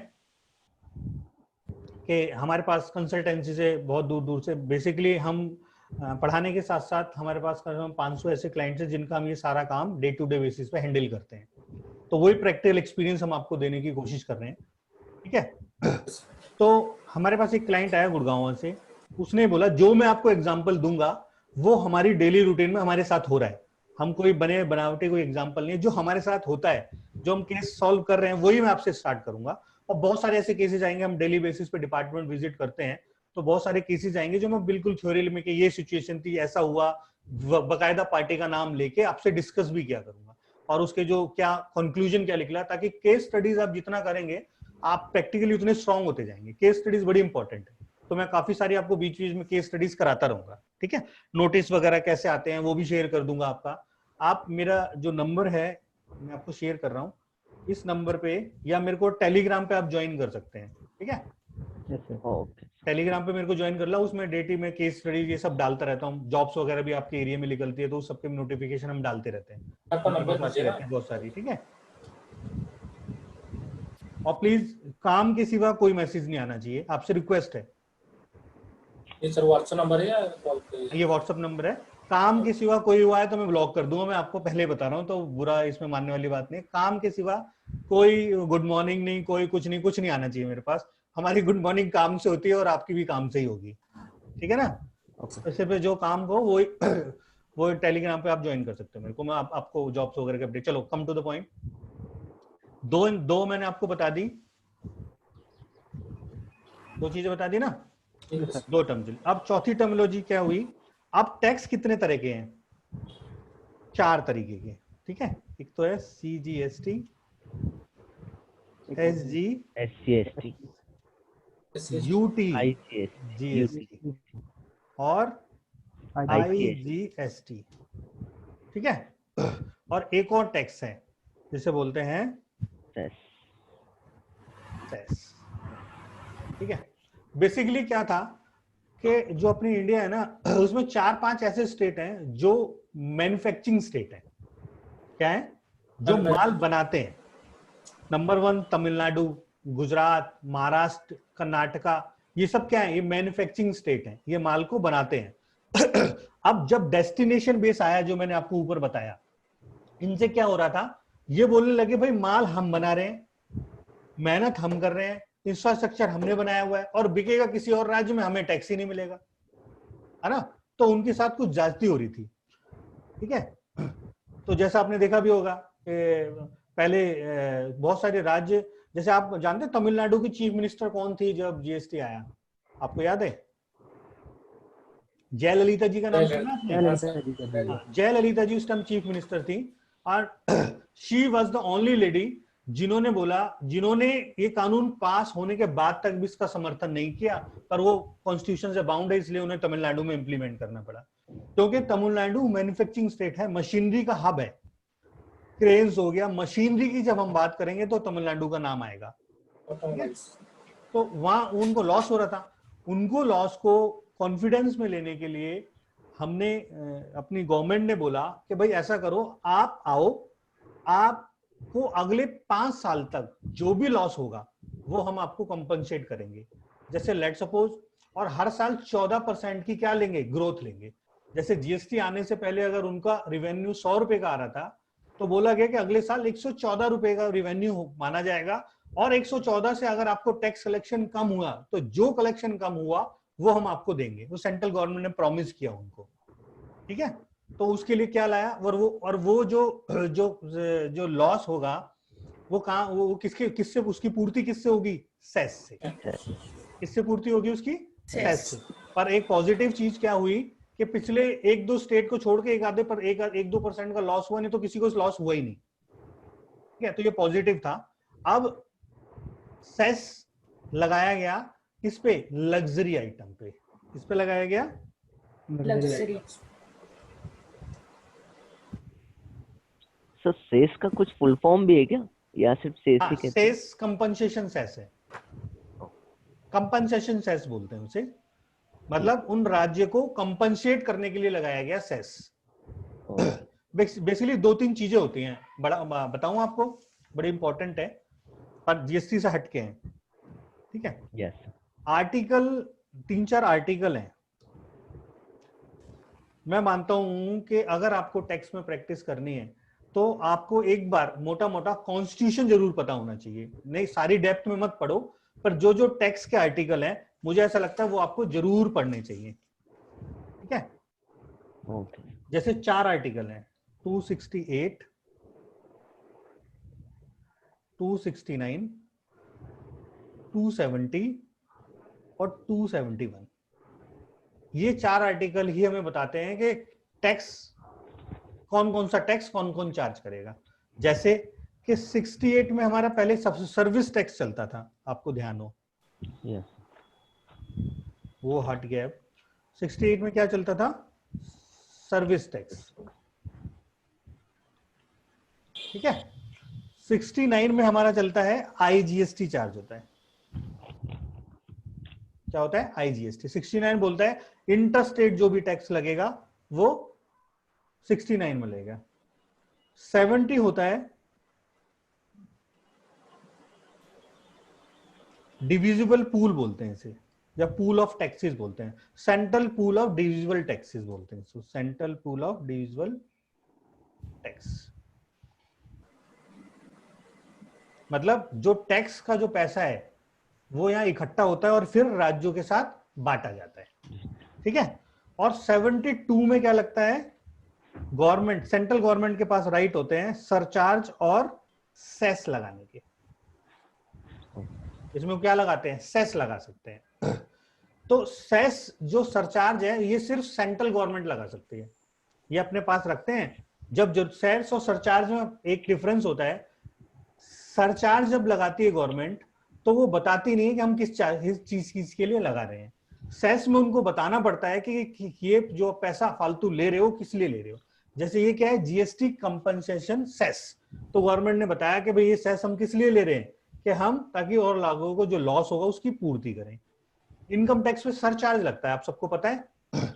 अगर 1 करोड़ से ज्यादा की इनकम होती है तो उस पर कुछ 10% के आसपास या 5% के आसपास सरचार्ज लगता है। वो सरचार्ज गवर्नमेंट अपने पास रखती है और उसको बताती नहीं है कि वो कहाँ यूज करेगी। ये डिफरेंस है बस, ठीक है? तो सेस लगाया गया। अब सेस लगा किस पे? तो सेस भी 4-5 मोटे मोटे आइटम है उस पे लगाया गया। तो वो लगाने से पहले मैं आपको बता दूंगा। तो अभी हमने टर्मिनोलॉजीज में क्या क्या पढ़ा, एक बार थोड़ा गो थ्रू करूं। एक तो हमने पढ़ा पहले चीज, ओरिजिन से क्या हो गया? डेस्टिनेशन। दूसरा, सेलर और बायर की डेफिनेशन चेंज करके हो गया supply, inward supply, outward supply, supplier और रेसिपिएंट, ठीक है? तीसरा क्या हो गया? इंटरस्टेट और इंट्रास्टेट। टाइप ऑफ ट्रांजैक्शन, इसको क्या बोलेंगे? Type of transaction. Type of transaction क्या हो गया? ठीक है? उसके बाद टैक्सेस कितने लग रहे हैं? सीजीएसटी, एसजीएसटी, यूटीजीएसटी, आईजीएसटी और सेस। टैक्स किस पे लग रहा है? लग्जरी आइटम पे, ठीक है? ये कुछ एडिशनल मैं आपको नॉलेज देने की कोशिश कर रहा था। अब हम देखते हैं शुरू में इन्होंने क्या करा, टैक्सेस के टायर बना दिए। क्या बनाया कि कितने रेट है? एक तो 0%, ठीक है? यस। फिर क्या बनाया? 5%, 3%, ठीक है? 3% किस पे लगता है? गोल्ड एंड डायमंड पे। किस पे लगता है? गोल्ड एंड डायमंड पे। तीसरा फिर आइटम बनाया 5%। 5% किस पे लगता है? जो बेसिक नेसेसिटी की चीजें हैं, खाने पीने की चीजें, जैसे कि ऑयल, टी, कॉफी। जैसा मर्जी कर लो।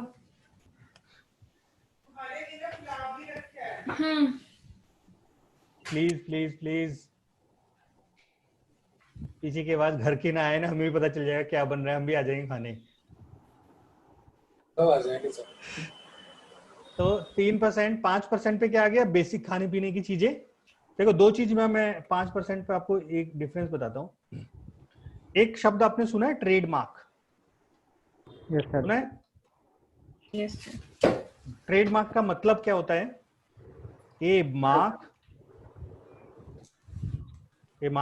विच रिप्रेजेंट योर ट्रेड। ऐसा निशान जो आपके बिजनेस को बता दे, उसको क्या बोलेंगे? ट्रेडमार्क। ट्रेडमार्क। ठीक है ना? तो आप जानते हैं ट्रेडमार्क राइट का निशान होता है ना?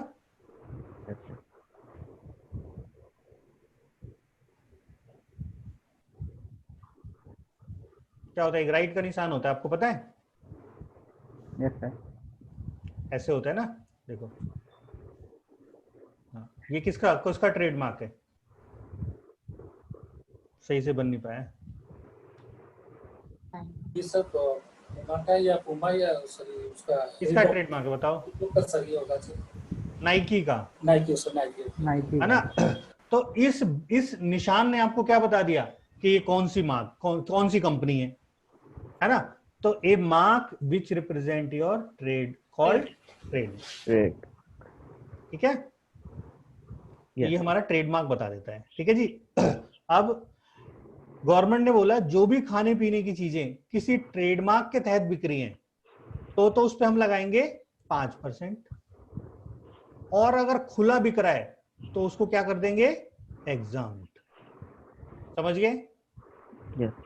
जैसे कि अगर आप बासमती चावल खाते हो, अगर आप राशन की दुकान से खुला चावल ले रहे हो तो आप आम आदमी हो, आपको क्या कर दो? 0%। और आप चाहते हो कि हमें लाल महल खाऊं मैं बासमती जो बिल्कुल पैक होके आए अच्छे वाला, तो गवर्नमेंट बोले फिर तो आप अमीर आदमी हो, एटलीस्ट 5% तो दो। तो आपको पकड़ना क्या है? ट्रेडमार्क। ठीक है जी। सर अगर कोई भी चीज लूज ले रहे हैं तो उस पर 0%। 0% है खाने पीने की, ओके।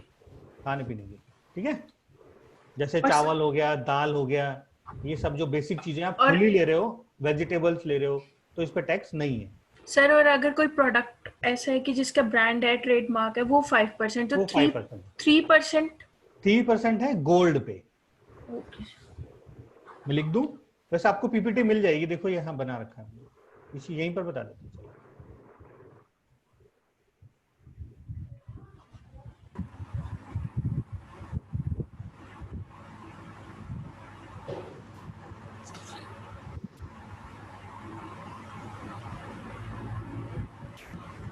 ये हो गया ना, ये देखो ये रेट है 0% किस पे है? जो मास कंजप्शन। ठीक है, फूड ग्रेन्स वगैरह आ गया। Okay sir. एक बार मैं इसको हटा दूं।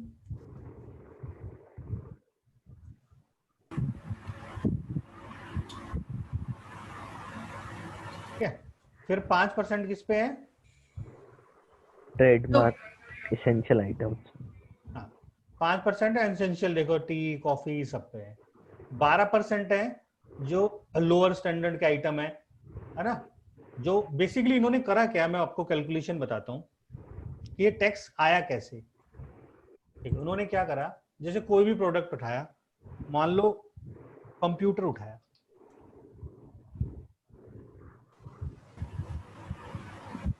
ठीक है, करा क्या?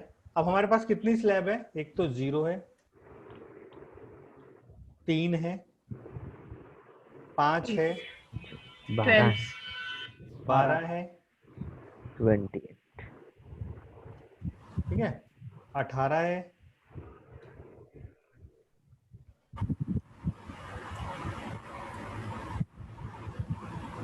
और क्या है? 28 है। और क्या है? 28% प्लस सेस। ये आइटम है। इन्होंने क्या करा कि भाई, इन्होंने क्या करा, बोला कि भाई देखो, पहले कंप्यूटर जब बनता था तो इसमें 5% एक्साइज ड्यूटी लगती थी, ठीक है, और लेट सपोज कई स्टेट में 5% वैट था, तो ये कितना टैक्स हो गया टोटल? 10। तो इन्होंने बोला इस 10% को जिसके नियर बाय आए उसी में डाल दो। तो नियर बाय कहाँ आ गया? ये 12। तो इन्होंने क्या करा, कंप्यूटर पे कितना लगा दो, 12%। इनका आइडिया ये था कि हम टैक्स को मिला दें पर हमारा कलेक्शन ना हटे, मतलब कलेक्शन उतना ही रहे, ताकि हम रिफॉर्म तो कर दें, टैक्स रिफॉर्म। और मैं आपको बताऊं, आजादी के बाद ये सबसे बड़ा टैक्स रिफॉर्म है। एक 80वां संशोधन हुआ था जिसमें central pool of divisional taxes में बहुत सारे टैक्सेस को जोड़ा गया था, जिसमें राज्यों को बोला गया कि भाई आपका, उनका रिवेन्यू राज्यों का बढ़ गया था। एक 88 अमेंडमेंट हुई थी जिसमें सर्विस टैक्स को जोड़ा गया था, जिसमें सर्विस टैक्स को लाया गया और फॉर्मली लाया गया था, वो था। और उसके बाद अगर उन दोनों को समअप कर दिया जाए और 20 से भी गुणा कर दिया जाए तो भी सबसे बड़ा रिफॉर्म जीएसटी, ठीक है। तो रेट को कैसे लेके आए, जो एग्जिस्टिंग टैक्स लग रहा है ना, जो एग्जिस्टिंग टैक्स लग रहा है उसको कैलकुलेट करो और ये जो भी नियर बाय वार्षिक आय उसमें उठा के डाल दो। उससे होगा क्या कि जो टैक्स कलेक्शन है वो भी सेम होता रहेगा और हमें जो चेंजेस करने हैं वो चेंजेस भी हो जाएंगे। ये एक आइडिया था मोटा मोटा, ठीक है। फिर 18% क्या आ गया, ये इसको क्या बुला दिया गया, स्टैंडर्ड रेट। जब भी आप कोई टैक्स समझ में ना आए कौन सा टैक्स लगना है तो कौन सा टैक्स लगेगा, ये स्टैंडर्ड रेट है। और 28% क्या है, लग्जरी में जैसे एसी आ गया, है ना, एसी आ गया, कार आ गई, मोटर व्हीकल वगैरह, ये सब किस में आते हैं, लग्जरी में। और सेस किस पे लगता है, लग्जरी आइटम पे। इसमें हम मोटा मोटा बात करें तो 28% तो जीएसटी और ऊपर से क्या लगता है फिर, सेस। सेस किस पे लगता है, सेस लगता है लग्जरी आइटम। जैसे कि 1000 रुपए का प्रोडक्ट है, इसमें 28% जीएसटी लग रही है, ये लो 28% जीएसटी लगी ना। अब इसमें जो इरेटेड ड्रिंक्स था इस पे 15% है, तो 15% सेस लगेगा। सेस किस पे लगेगा, टैक्स पे, बेसिक वैल्यू पे नहीं, ठीक है, ये टैक्स पे लगेगा। तो ये टोटल वैल्यू कितनी आ जाएगी, ये ऐसे, समझ गए। सेस किस पे लगता है, टैक्स के ऊपर लगता है, ठीक है। तो 28% जीएसटी, इस पे क्या लग जाएगा, 28% तो जीएसटी प्लस 15% सेस, ठीक है। फिर पान मसाला, पान मसाले पे कितना है, 28% तो जीएसटी प्लस 60% सेस, ठीक है। और अगर कोई ऐसा पान, ऐसा है चीज है जिसमें तमाकू है, तमाकू प्रोडक्ट है, पान मसाला तो है उसके साथ साथ तमाकू भी है, तो 28% जीएसटी प्लस 204% सेस। तुक तो नहीं हो रहा किसी को, ठीक है, 204% सेस। उसी के बाद मोटर व्हीकल,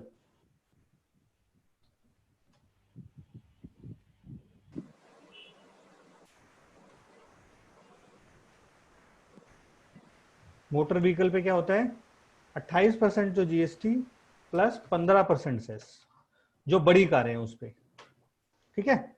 उसके बाद कोल पे भी लगता है, कोल पे क्या लगता है, 400 रुपए पर टन, ठीक है। तो कितने आइटम हुए टोटल, मेरे को बता सकते हो मोटा मोटा,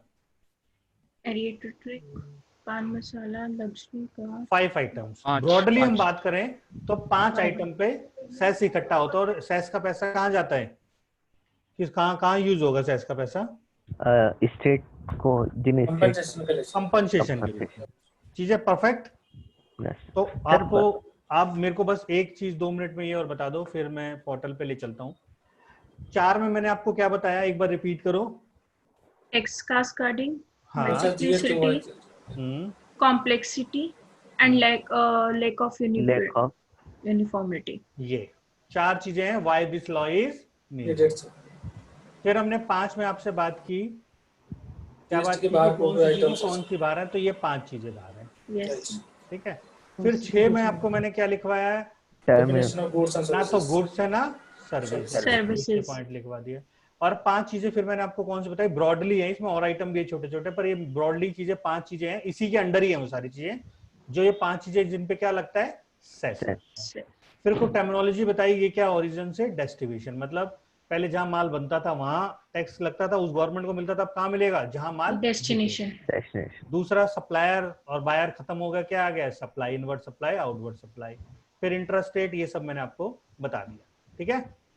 अब एक चीज और 2 मिनट डिस्कस करते हैं, फिर ये जीएसटी की डेफिनेशन है। Yes sir.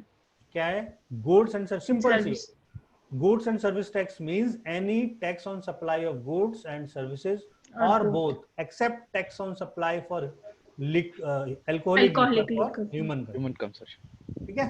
तो ये किसकी डेफिनेशन होगी, जीएसटी। तो ये सारा हमारा ओवरव्यू था, ये आपको कॉपी मिल जाएगी। हेलो, कोई पॉइंट है? हाँ सर, यहाँ पे जो अभी जैसे आप बताइए कि ये जो है टैक्सेस है, जैसे GST, SGST, IGST, UTGST, sir इनका जो लॉ है ये एक है या अलग अलग इनके लिए लॉ? अलग अलग लॉ है। तो बेसिकली हम किसको फॉलो करेंगे फिलहाल? तो नहीं, हम आपको जो जो जो एक होता है ना कोर लॉ, वो है सीजीएसटी। सीजीएसटी की कॉपी बना रखी है, ठीक है। तो जो हम आपको जो मैं आपको नॉलेज दूंगा वो मिक्स करके ऐसी नॉलेज दूंगा कि जिसमें आपको सारा प्रैक्टिकली काम हो जाए, और को जो रिलेटेड जो चीजें बताते जाऊँ वो साथ साथ आपको बताता जाऊंगा, वो आप टेंशन मत लो। वैसे पर ये अलग लॉ हैं सारे, एक लॉ ये है सीजीएसटी, एक है एसजीएसटी, जितने स्टेट हैं उन सब ने पास किया, पर है वो एक सही, ठीक है ना। वो टैक्स तो सब सिस्टम तो एक ही है ना, वो तो लॉ उन्होंने मजबूरी थी उनको पास करना, क्योंकि अपने भाई ये केंद्र का कानून हो गया, राज्य अपने में भी तो इम्प्लीमेंट करना है, तो अपना कानून भी तो बनाएगा, पर वो है सेम सी। सप्लाई की डेफिनेशन हर लॉ में सेम है, टैक्स की टर्मिनोलॉजी जी हर लॉ में सेम है, रेट हर लॉ में सेम है, बस वो इम्प्लीमेंटेशन एक लीगल इम्प्लीमेंटेशन के लिए अलग अलग लॉ बनाए गए, ठीक है। तो करीबन अगर इन सब बात करें तो हम 36 लॉ पास हुए, 31 ये हो गए, 32 ये, फिर 3 ये, 35-36 लॉ पास हुए हैं, ठीक है। पर वो मेन लॉ कौन सा है, कोर सीजीएसटी। सीजीएसटी में ही 99% चीजें कवर है, 2-4% चीजें आईजीएसटी में इंटरस्टेट के बारे में, वो मैं आपको क्लियर कर दूंगा, डोंट वरी, ठीक है। तो ये हमारा क्या था, ओवरव्यू। आई होप ये 4-5 पॉइंट ही है मेन, वो आपको समझ में आए होंगे। ये इसकी आपको ये सारी जो डिटेल है वो आपको मिल जाएगी जो मैंने आपको पढ़ाया है, ठीक है। अब हम कहाँ के लेके चलते हैं, सीधे आपको लेके चलते हैं।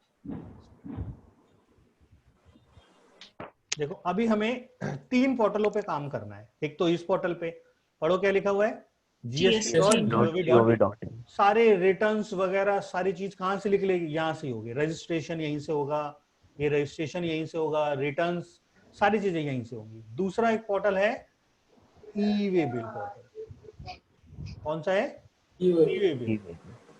जब भी एक राज्य से दूसरे राज्य में या सेम राज्य में गुड्स मूव होगी तो एक लिमिट है, जैसे दिल्ली से दिल्ली में अगर 1 लाख से इनवॉइस का ज्यादा वैल्यू जाएगा तो ई वे बिल बनाना होगा।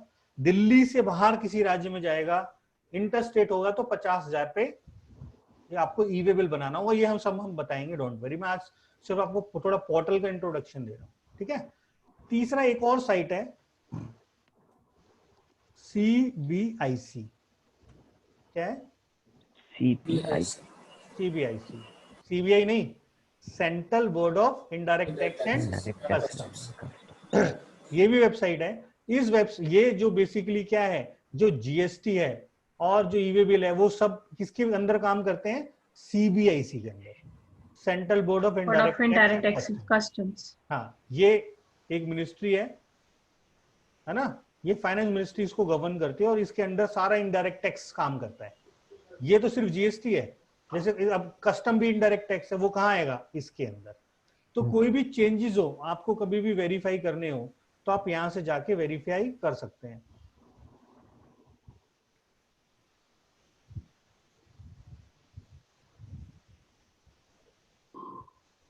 ये उसमें एक मीडिया सेक्शन होता है और इसमें होता है प्रेस रिलीज। ये सारी क्या है, देखो प्रेस रिलीज है। कोई भी गवर्नमेंट चेंज करेगी तो कहां से चेंज करेगी, उस चेंज करने के बाद बताना भी तो होगा भाई जनता को, नहीं तो उनको कैसे पता चलेगा। जैसे देखो, हर महीने एक मीटिंग होती है, जैसे 31वीं मीटिंग कब हुई, 22 दिसंबर को, तो उसमें ये डिसाइड हुआ कि भाई 18 से कौन से रेट चेंज, जो भी मतलब चेंज होंगे। एक और खूबसूरत बात हुई, 2 मिनट में इस पे भी देना चाहूंगा आपको, कि पहली बार टैक्स के सिस्टम में क्या हुआ, हमने एक चीजें देखी इसमें। एक अपना आर्टिकल है, यहां बता दूं, आर्टिकल है 279A, ठीक है, क्या आर्टिकल 279A। इसमें क्या हुआ, जीएसटी काउंसिल का गठन हुआ। किसका? जीएसटी काउंसिल का। अब जीएसटी काउंसिल क्या है, एक गवर्निंग बॉडी है जो जीएसटी को काउंसिल, अगर जीएसटी में कोई चेंज करना है तो जीएसटी काउंसिल ही कर सकती है, और हर महीने एक जीएसटी काउंसिल की मीटिंग होती है, ठीक है। होता क्या है, उसमें उनको जो हेड करता है वो कौन करता है, फाइनेंस मिनिस्टर। कौन है अपना फाइनेंस मिनिस्टर? सीतारमण जी। सीतारमण जी।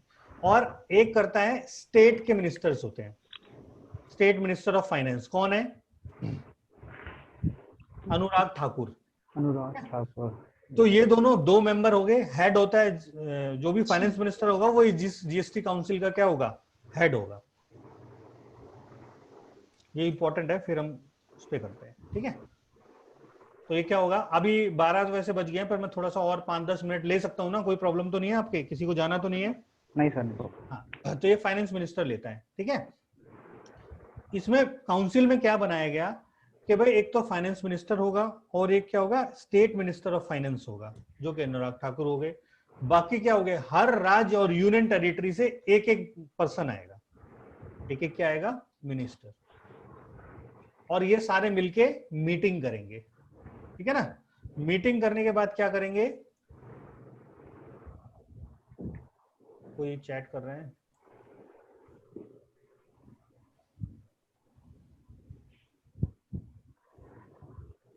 ठीक है। अब राज्यों की मीटिंग करेंगे। अब हमें जैसे अब लेट सपोज हमें क्या करना है, हमें पता करना है कि भाई हम चाहते हैं कि भाई कोई चेंजेस करो, ये भाई इस प्रोडक्ट के रेट के, जब लेट के कंप्यूटर, भाई हम बोलेंगे कि भाई ई जमाना है, सारा ई टेक्नोलॉजी है, तो आप कंप्यूटर के या लैपटॉप्स के रेट कम कर दो। अब रेट कम करवाने का क्या तरीका है, मीटिंग होगी। मीटिंग में कौन जाएगा, फाइनेंस मिनिस्टर, स्टेट मिनिस्टर, या ये किसी को रिप्रेजेंट कर दें, और जितने भी राज्य और यूनियन टेरिटरी है उनसे एक एक मिनिस्टर आएगा या कोई ऑफिसर आएगा, और ये सारे बैठेंगे, ठीक है।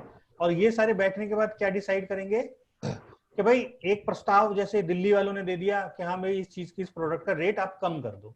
रेट कम करने के बाद क्या होंगे, यहाँ पर मीटिंग होगा। मीटिंग में अगर वो प्रस्ताव 75% मेजोरिटी से पास हो जाएगा तो वो चेंज इंप्लीमेंट हो जाएगा, ठीक है। क्या बोला मैंने, 75% से भी पास हो जाएगा। अगर पास हो जाता है तो इंप्लीमेंट हो जाएगा। और इसमें ऐसा नहीं है कि टोटल 75, इनके पास कितनी है, 33% पावर है, और राज्यों के पास कितनी है, रिमेनिंग, कितनी रिमेनिंग रहेगी, स्टेट के पास कितनी है, 42% कितनी हो गई, 66.67, ठीक है। तो अकेला अगर राज्य चाहे तो कोई चीज पास करा सकता है, नहीं सर। क्यों, क्योंकि मिनिमम क्राइटेरिया कितना है, 75। अगर अकेला केंद्र कराए तो कुछ करा सकता है, नहीं, 33 उसके पास। मतलब जब केंद्र और कुछ राज्य इकट्ठे नहीं होंगे तब तक जीएसटी में कोई चेंज नहीं हो सकता। ये सबसे खूबसूरत प्रोविजन है जीएसटी का, जो आज से पहले किसी लॉ में नहीं लाया गया। और एक शब्द होता है कोरम, आपने सुना है नाम, कोरम। कोरम कोरम का मतलब होता है कि ऐसा नहीं कि बीजेपी की गवर्नमेंट है तो बीजेपी के फाइनेंस मिनिस्टर और बीजेपी के राज्य इकट्ठे करो और मीटिंग कर लो, नहीं। कोरम मतलब हो गया कि एटलीस्ट 50% स्टेट के लोग यहाँ पर आने चाहिए, है 50% राज्यों के लोग होंगे तभी क्या बोली मानी जाएगी, इस मीटिंग को वैलिड माना जाएगा। सर 51% नहीं होता कोरम तो? नहीं, 50% है, ठीक है। संसद में 10% होती है और जीएसटी में 50 होता है, और कोई चीज पास कराने के लिए कितनी चाहिए, 75 हो जाएगी। तो कुछ एक ये तरीका है, एक मैकेनिज्म बहुत अच्छा बनाया जिससे कि राज्य और स्टेट के बीच में संतुलन बना रहे, ठीक है। अब अपना आ जाते हैं पोर्टल पे। ये जीएसटी यहाँ से रिटर्न वगैरह करेंगे, यहाँ से ईमेल, और यहाँ से आप क्या देखोगे, कोई भी प्रेस वगैरह कुछ भी चेंजेस है ये आप कोई भी देख सकते हो। ये अभी एक पेज इसका अपलोड नहीं हो रहा, अभी कल परसों कुछ चेंजेस आए हैं। तो आपको कोई अपडेट्स हम तो भेजेंगे, फिर भी अगर आप कोई चीज वेरीफाई करना चाहो तो इस साइट से जाके कर सकते हो। ठीक है, क्या बोला मैंने? सीबीआईसी, सीबीआई नहीं, सीबीआईसी। इसमें आपसे सारे जीएसटी से रिलेटेड जो भी चेंजेस होंगे सब कुछ आता रहता है।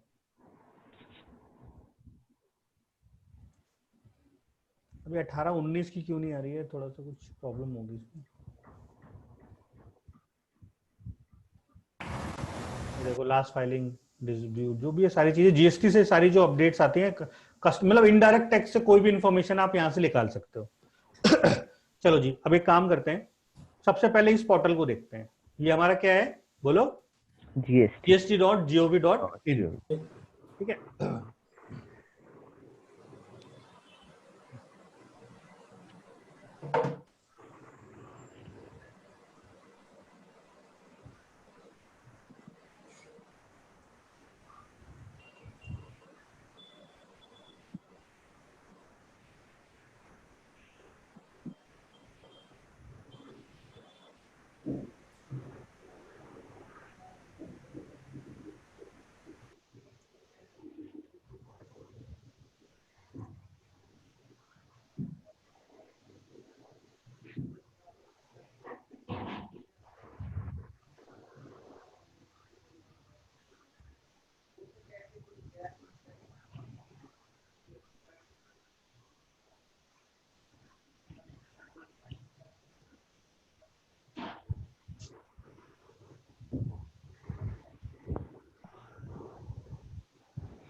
यहाँ पर एक होता है सर्च टैक्स पेयर, क्या ऑप्शन है?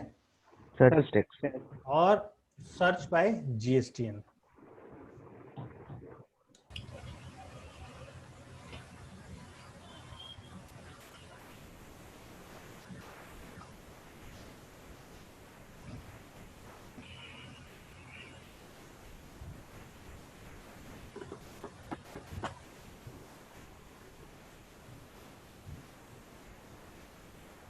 देखो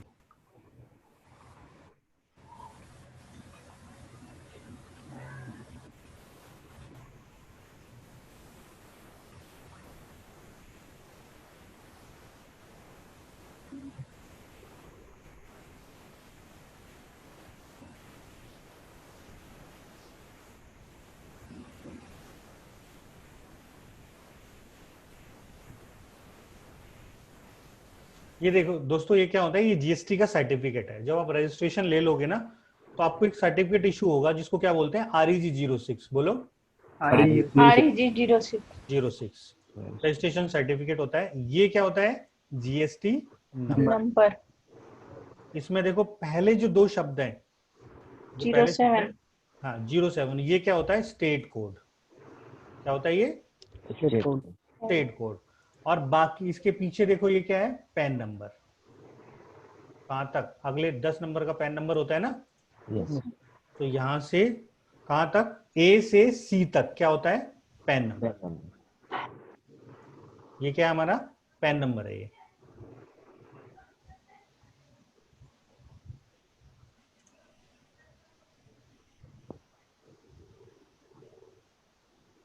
देखो 07 है,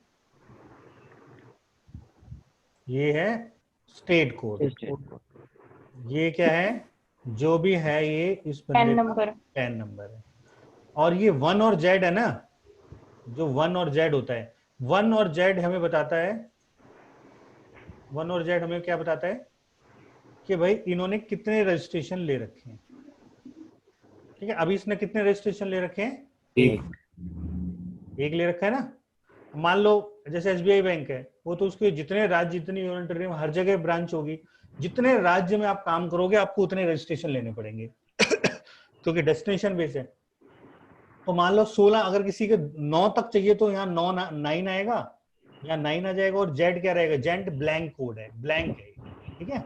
जैसे ही 10 होंगे तो 1 जेड की जगह क्या आ जाएगा, 0, तो इसलिए इसको क्या रखा गया, ब्लैंक रखा गया।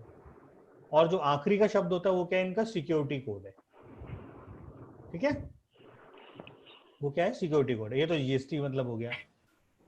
अब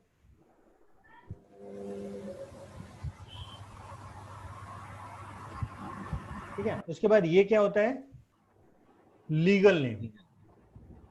एक और इंपॉर्टेंट चीज बताऊं आपको, इंटरेस्टिंग सी, पैन कार्ड कहां से शुरू होता है, AUCP, है ना।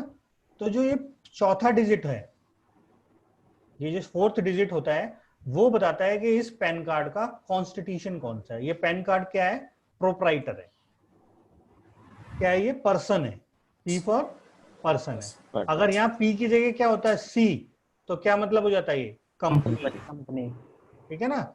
यहाँ हो जाता H तो मतलब HUF, यहाँ हो जाता F तो मतलब क्या हो जाता, पार्टनरशिप फॉर्म है। तो पैन को देख के आप पता लगा सकते हो, पैन नंबर को देखते, जैसे अभी हमारे सामने खाली GST नंबर हो तो हम ये पता लगा सकते हैं कि हाँ भाई ये इसका कॉन्स्टिट्यूशन क्या है। जैसे यहाँ लिखा हो ना प्रोप्राइटरशिप, तो ये क्या है, यहाँ P है। अगर यहाँ पर F होता तो यहाँ क्या होता, पार्टनरशिप, C होता तो क्या होता, कंपनी, है ना। H होता तो क्या होता, HUF, L होता तो क्या होता, अब बताओ, limited liability, LLC, local authority, local authority, ठीक है। ठीक, मतलब पेन के 4th डिजिट से अपन पता कर सकते हैं, पैन कार्ड के 4 डिजिट से हमें उसका क्या पता चलता है, कॉन्स्टिट्यूशन ऑफ बिजनेस।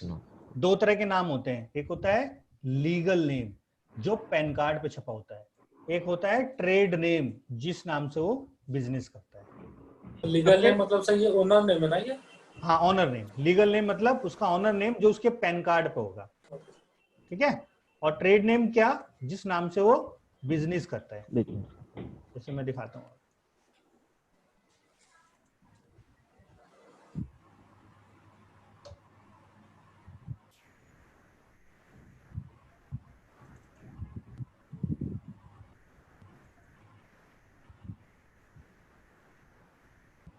ये क्या है, ये एक बिल है, ठीक है, बिल है ना ये, यस सर। इसमें ये केपी इंटरप्राइजेस क्या है, इसका ट्रेड नेम है या लीगल नेम है, ट्रेड नेम है sir, trade name, trade name है, ठीक है। और इसका लीगल नेम कैसे पता चलेगा, अभी इससे नहीं पता चल सकता, पर ये क्या है, ये पर्सन है, कंपनी है, फर्म है, क्या है बताओ देख के, एक पर्सन है सर। कैसे पता, क्योंकि पैन कार्ड P ये क्या है, P है, गॉट इट। यस, तो ऐसे पकड़ना है, जो छोटे छोटे टेक्निकल पॉइंट हैं ये आपको दिमाग में रखना है, तभी आप अच्छे एक अकाउंट्स की फील्ड में कुछ काम कर सकते हो, क्योंकि चेक एंड बैलेंस करना आना चाहिए चीजों को, कि यहाँ से नहीं हम पकड़ पाए तो यहाँ से पकड़ लेते हैं, यहाँ से नहीं यहाँ, ठीक है। तो जैसे ये है, अब इसकी हमें सारी डिटेल चेक करनी है, कोई डिटेल चेक करनी है तो आप क्या कहाँ डालोगे इसको, सर्च टेक्स्ट पे, सर्च टेक्स्ट पे, क्या है 07 7CH 07 CHXP XP K 227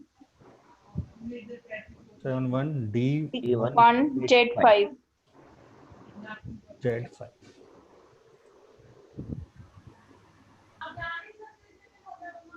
ये कुछ ना पोर्टल में इशू है, नहीं तो यहाँ सारी चीजें इसकी डिटेल आ जाती है। चलो इसे पेन से ढूंढ के देखते हैं एक बार।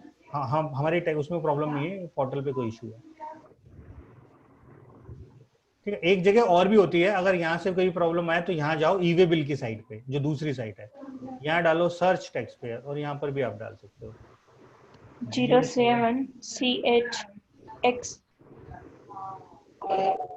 PK 227 1 D1 Z5 Z5 L9 YGX। ये सारी इंफॉर्मेशन आ गई। लीगल नेम क्या है, Kuldeep, trade name KP enterprises, address Laxmi Bagh Nangloi Delhi, ठीक है ना। ऐसे हम इसको ढूंढ सकते हैं, सारी चीजें निकाल सकते हैं। अभी आपको मेरा पर्पस क्या था बताना। अच्छा, अगर आप केपी इंटरप्राइजेस हो, मान लो लेट सपोज आप केपी इंटरप्राइजेस के अकाउंटेंट हो, तो ये आपका सेल का बिल है या परचेज का, ये सेल का है सर। ये सेल का बिल है, कैसे पता आपको? क्योंकि फर्म का नाम प्रिंट है ऊपर। हाँ, जो ऊपर जो नाम टॉप पे होता है वो हमेशा फर्म सप्लायर का का होता होता है। है। सेलर मत बोलना, आप पड़ जाएगा नहीं तो, ठीक है? क्या बोलना है? सप्लायर। सप्लायर। और जो नीचे नाम होता है वो कौन होता है? बायर। डुप्लीकेट। ठीक है, हाँ सॉरी, मेरे को मैं भी खुद गलत बोल गया, रेसिपेंट का होता है। तो ये इनवॉइस होता है, मैनुअल भी आप काट सकते हैं और टैली के किसी सॉफ्टवेयर के थ्रू भी काट सकते हैं, वो आपको आगे पता चलेगा धीरे धीरे। इन चीजों को पकड़ना है।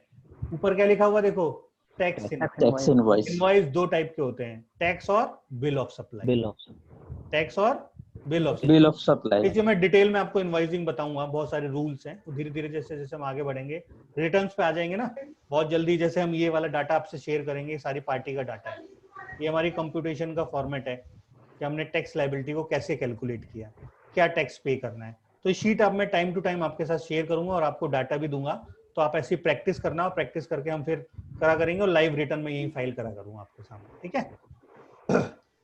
तो अभी आप पोर्टल में ये चल नहीं रहा, इसका ओवरव्यू यही है कि इसमें सारे हम रिटर्न्स का काम कर सकते हैं, यहाँ रजिस्ट्रेशन कर सकते हैं। ये देखो यहाँ पर डेट्स भी आ जाती है कि 3B हम तक कब तक फाइल करना है। मेनली जीएसटी में 10 रिटर्न्स हैं। कितने रिटर्न्स हैं? रिटर्न्स मतलब क्या होता है पता है आपको? रिटर्न्स मतलब होता है हम गवर्नमेंट को राइटिंग में इंफॉर्मेशन दे रहे हैं कि हमने ये काम किया, ठीक है? सर इसमें जो सर्च करते हैं पेन बेस पे, तो आईटीआर रिटर्न का भी डिटेल आ जाता है। हाँ, इस यहाँ से नहीं आएगा। आईटीआर के लिए आपके पास लॉगिन होना चाहिए। आईटीआर का डिटेल पोर्टल से नहीं, वो पब्लिक डॉक्यूमेंट नहीं होता ना। सॉरी, आईटीआर का नहीं, जीएसटी का रिटर्न का डिटेल भी आ जाता है इसमें। हाँ, जीएसटी का आ जाता है जी। एक बार और ट्राई करते हैं। पोर्टल में कोई इशू है? हम मतलब हम सही डाल रहे हैं, कोई प्रॉब्लम नहीं है। एक्चुअली में अभी इस पे काम कंटिन्यूसली चलता रहता है, और इतनी प्रॉब्लम है मैं आपको बताऊं कि अब जैसे हम प्रैक्टिस कर रहे हैं, हमें कोई प्रॉब्लम है ना, हम कस्टमर केयर पे फोन करेंगे ना, तो कस्टमर केयर पे बात करके मुझे ऐसा लगता है यार हम ही इसकी मदद करते हैं थोड़ी सी, तो ये हमारी क्या मदद करेगा, ये हालत है। तो अभी कोई सिस्टम नया आया है, थोड़ा सा उसमें टाइम लगेगा, और क्या कर सकते हैं अब हम कमियों को हाईलाइट ना करके जो हमारे पास ऑप्टिमम रिसोर्सेज हम उसका यूटिलाइज करेंगे, और कर भी कह सकते हैं ना। ये देखो आ गया, तो ये सारी डिटेल आ जाती है ऐसे। लीगल नेम क्या है, ट्रेड नेम क्या है, इसकी जुरिडिक्शन कितनी है, मतलब कभी आपको कोई प्रॉब्लम हो तो आपको किस ऑफिस में जाके बात करनी है, कब इसने रजिस्ट्रेशन लिया है, कब इसने प्रोप्राइटरशिप, इसका कॉन्स्टिट्यूशन ऑफ बिजनेस क्या है, इसने देखो रजिस्ट्रेशन कैंसिल करा दिया तो डेट ऑफ कैंसिलेशन क्या है, यहाँ पर आ जाएगा शो टेबल, इसने कौन कौन सी रिटर्न फाइल की है, सारी डिटेल आ जाती है। मेनली हमें 2 रिटर्न पे भी काम करना होता है, 3B और GSTR1। बोलो 3B एंड GSTR1। 3B पे हम मेन फोकस करेंगे। 3B जस्ट बिकॉज 3B क्या है, इसमें टैक्स लायबिलिटी को जमा कराया जाता है। मंथली हम अपनी सेल और परचेज को कंप्यूट करते हैं इस एक्सेल के, या अपनी टैली में भी आप कर सकते हो अपने यूटिलिटीज के थ्रू। यहाँ हम ऐसे कैलकुलेट करेंगे, ठीक है? अब जैसे हमने ये कैलकुलेट किया तो पता चला कि इस महीने हमें टैक्स देना ही नहीं है, हमने, हमारा रिफंड है। कैलकुलेट करेंगे, और कैलकुलेट करने के बाद क्या कर दें हम, यहाँ रिटर्न फाइल कर देंगे 3B, ठीक है? और ये तो हमें मंथली करनी है, चाहे आपकी टर्नओवर 1 रुपए की हो या 100 करोड़ की हो, या आप काम नहीं भी कर रहे, जीरो भी है, तो भी आपको 3B मैंडेटरी करनी ही करनी है। अगर आप ये नहीं करेंगे तो क्या हो जाएगा आपके ऊपर लेट फीस लगेगी। क्या लगेगी? लेट फीस लगेगी। अगर आपने कोई काम नहीं किया और रिटर्न नहीं फाइल करी तो 20 रुपए पर डे, और आपने सेल परचेज की और रिटर्न नहीं फाइल की तो 50 रुपए पर डे की आपको क्या देनी है, लेट फीस। इसको पेनल्टी नहीं बोलेंगे, क्या बोलेंगे? Late fees. Let be very specific about legal terms, ठीक है? जब लॉ पढ़ रहे हैं तो उनकी टर्मिनोलॉजीज को पकड़ना है, ठीक है? Late fees. ऐसे ही GSTR1 है। GSTR1 आपने नील की, आपने नहीं की तो 20 रुपए पर डे, और आपने सेल किया है तो क्या है, 50 रुपए पर डे। मेनली ये दोनों ही रिटर्न्स पे हमें सारा काम करना होता है, ठीक है? ये सारा काम हम कहां से करेंगे? इस पोर्टल से। अगली क्लास में, नेक्स्ट क्लास में मैं आपको क्या दूंगा, ये मैं आपको बिल दूंगा। ठीक है। और इस बिल से आप क्या बनाएंगे, एक समरी तैयार करेंगे। एक्सेल में तो आप फेमिलियर होंगे ना, थोड़ा बहुत एक्सेल में काम कर लेते हैं सब, यस सर। मतलब एंट्री तक फार्मूले वगैरह मैं बता दूंगा, सम इफ के फार्मूले हो गया, जैसे ये सारी फार्मूले हैं, ये मैं आपको बेसिक फार्मूले की भी नॉलेज दूंगा, क्योंकि इसके बगैर आप ये बना नहीं पाओगे। बट एंट्री तो कर लेते होगे ना सिंपली ऐसे, यस सर। टाइप है तो सिंपल, इसमें कुछ है ही नहीं, सिंपल टाइप करना है, ठीक है। तो वो सारी चीजें मैं आपसे शेयर करूंगा ओवर द टाइम, बट आपको ये बनाना है। तो अगली क्लास में मैं आपसे शेयर करूंगा। आज मैं अभी पोर्टल की ओर बता दूं, यहाँ पर आप पहला फीचर तो आप टैक्स पेयर को सर्च कर सकते हो, एक बताया मैंने आपको। दूसरा फीचर क्या है, रजिस्ट्रेशन करना हो तो यहाँ से करोगे। तीसरा इंपॉर्टेंट डेट्स भी यहाँ से देख सकते हो आप, कौन कौन सी डेट है, जैसे कि देखो 3B अप्रैल की कब भरनी है, 20 मई, ठीक है। ये थोड़ा सा ना अभी फरवरी ऑनवर्ड थोड़ा चेंज किया है गवर्नमेंट ने, इनको 2-3 डेट पे बांट दिया। वो इसलिए किया क्योंकि हम इंडियंस है ना, और हमारी क्या आदत है कि हम तो लास्ट मोमेंट पे ही करेंगे सब कुछ, पहले तो हमें करना नहीं है। जब लास्ट मोमेंट पे करने जाते थे तो ये पोर्टल इतना महान है, वो हैंग हो जाता था, तो कोई रिटर्न ही नहीं फाइल कर पाता था, और बेफालतू में सबको पेनल्टी लगती थी। तो गवर्नमेंट ने क्या करा कि सबको क्या कर दिया, उसके टर्नओवर के हिसाब से और उसकी लोकेशन के हिसाब से बांट दिया गया। जैसे 20 मई किसके लिए है, जिसकी टर्नओवर 5 करोड़ से ऊपर है, ठीक है। फिर 22 है, जैसे रख दिया जो नॉर्दर्न एरियाज में है, जैसे दिल्ली के लिए क्या है 24। तो इस हिसाब से थोड़ा सा डेट को क्या करने के लिए, लोड को मैनेज करने के लिए, पोर्टल पे लोड को मैनेज करने के लिए थोड़ा सा डेट अलग किया। ऐसे GSTR 1 है, अगर आप मंथली भरना चाहते हैं तो अगर आपकी टर्नओवर 1.5 करोड़ से ऊपर है तो आपको GSTR 1 क्या होती है, मंथली भरनी होती है, ठीक है। ये सब चीजें आपको आएंगी, देखने को मिलेंगी, ठीक है। दूसरी दो चीजें हो गई। तीसरी चीज ई वे बिल हो गया। ई वे बिल पे फिर हम आपको बताएंगे इस पोर्टल पे आपको कैसे जनरेट करना है ई वे बिल, ठीक है।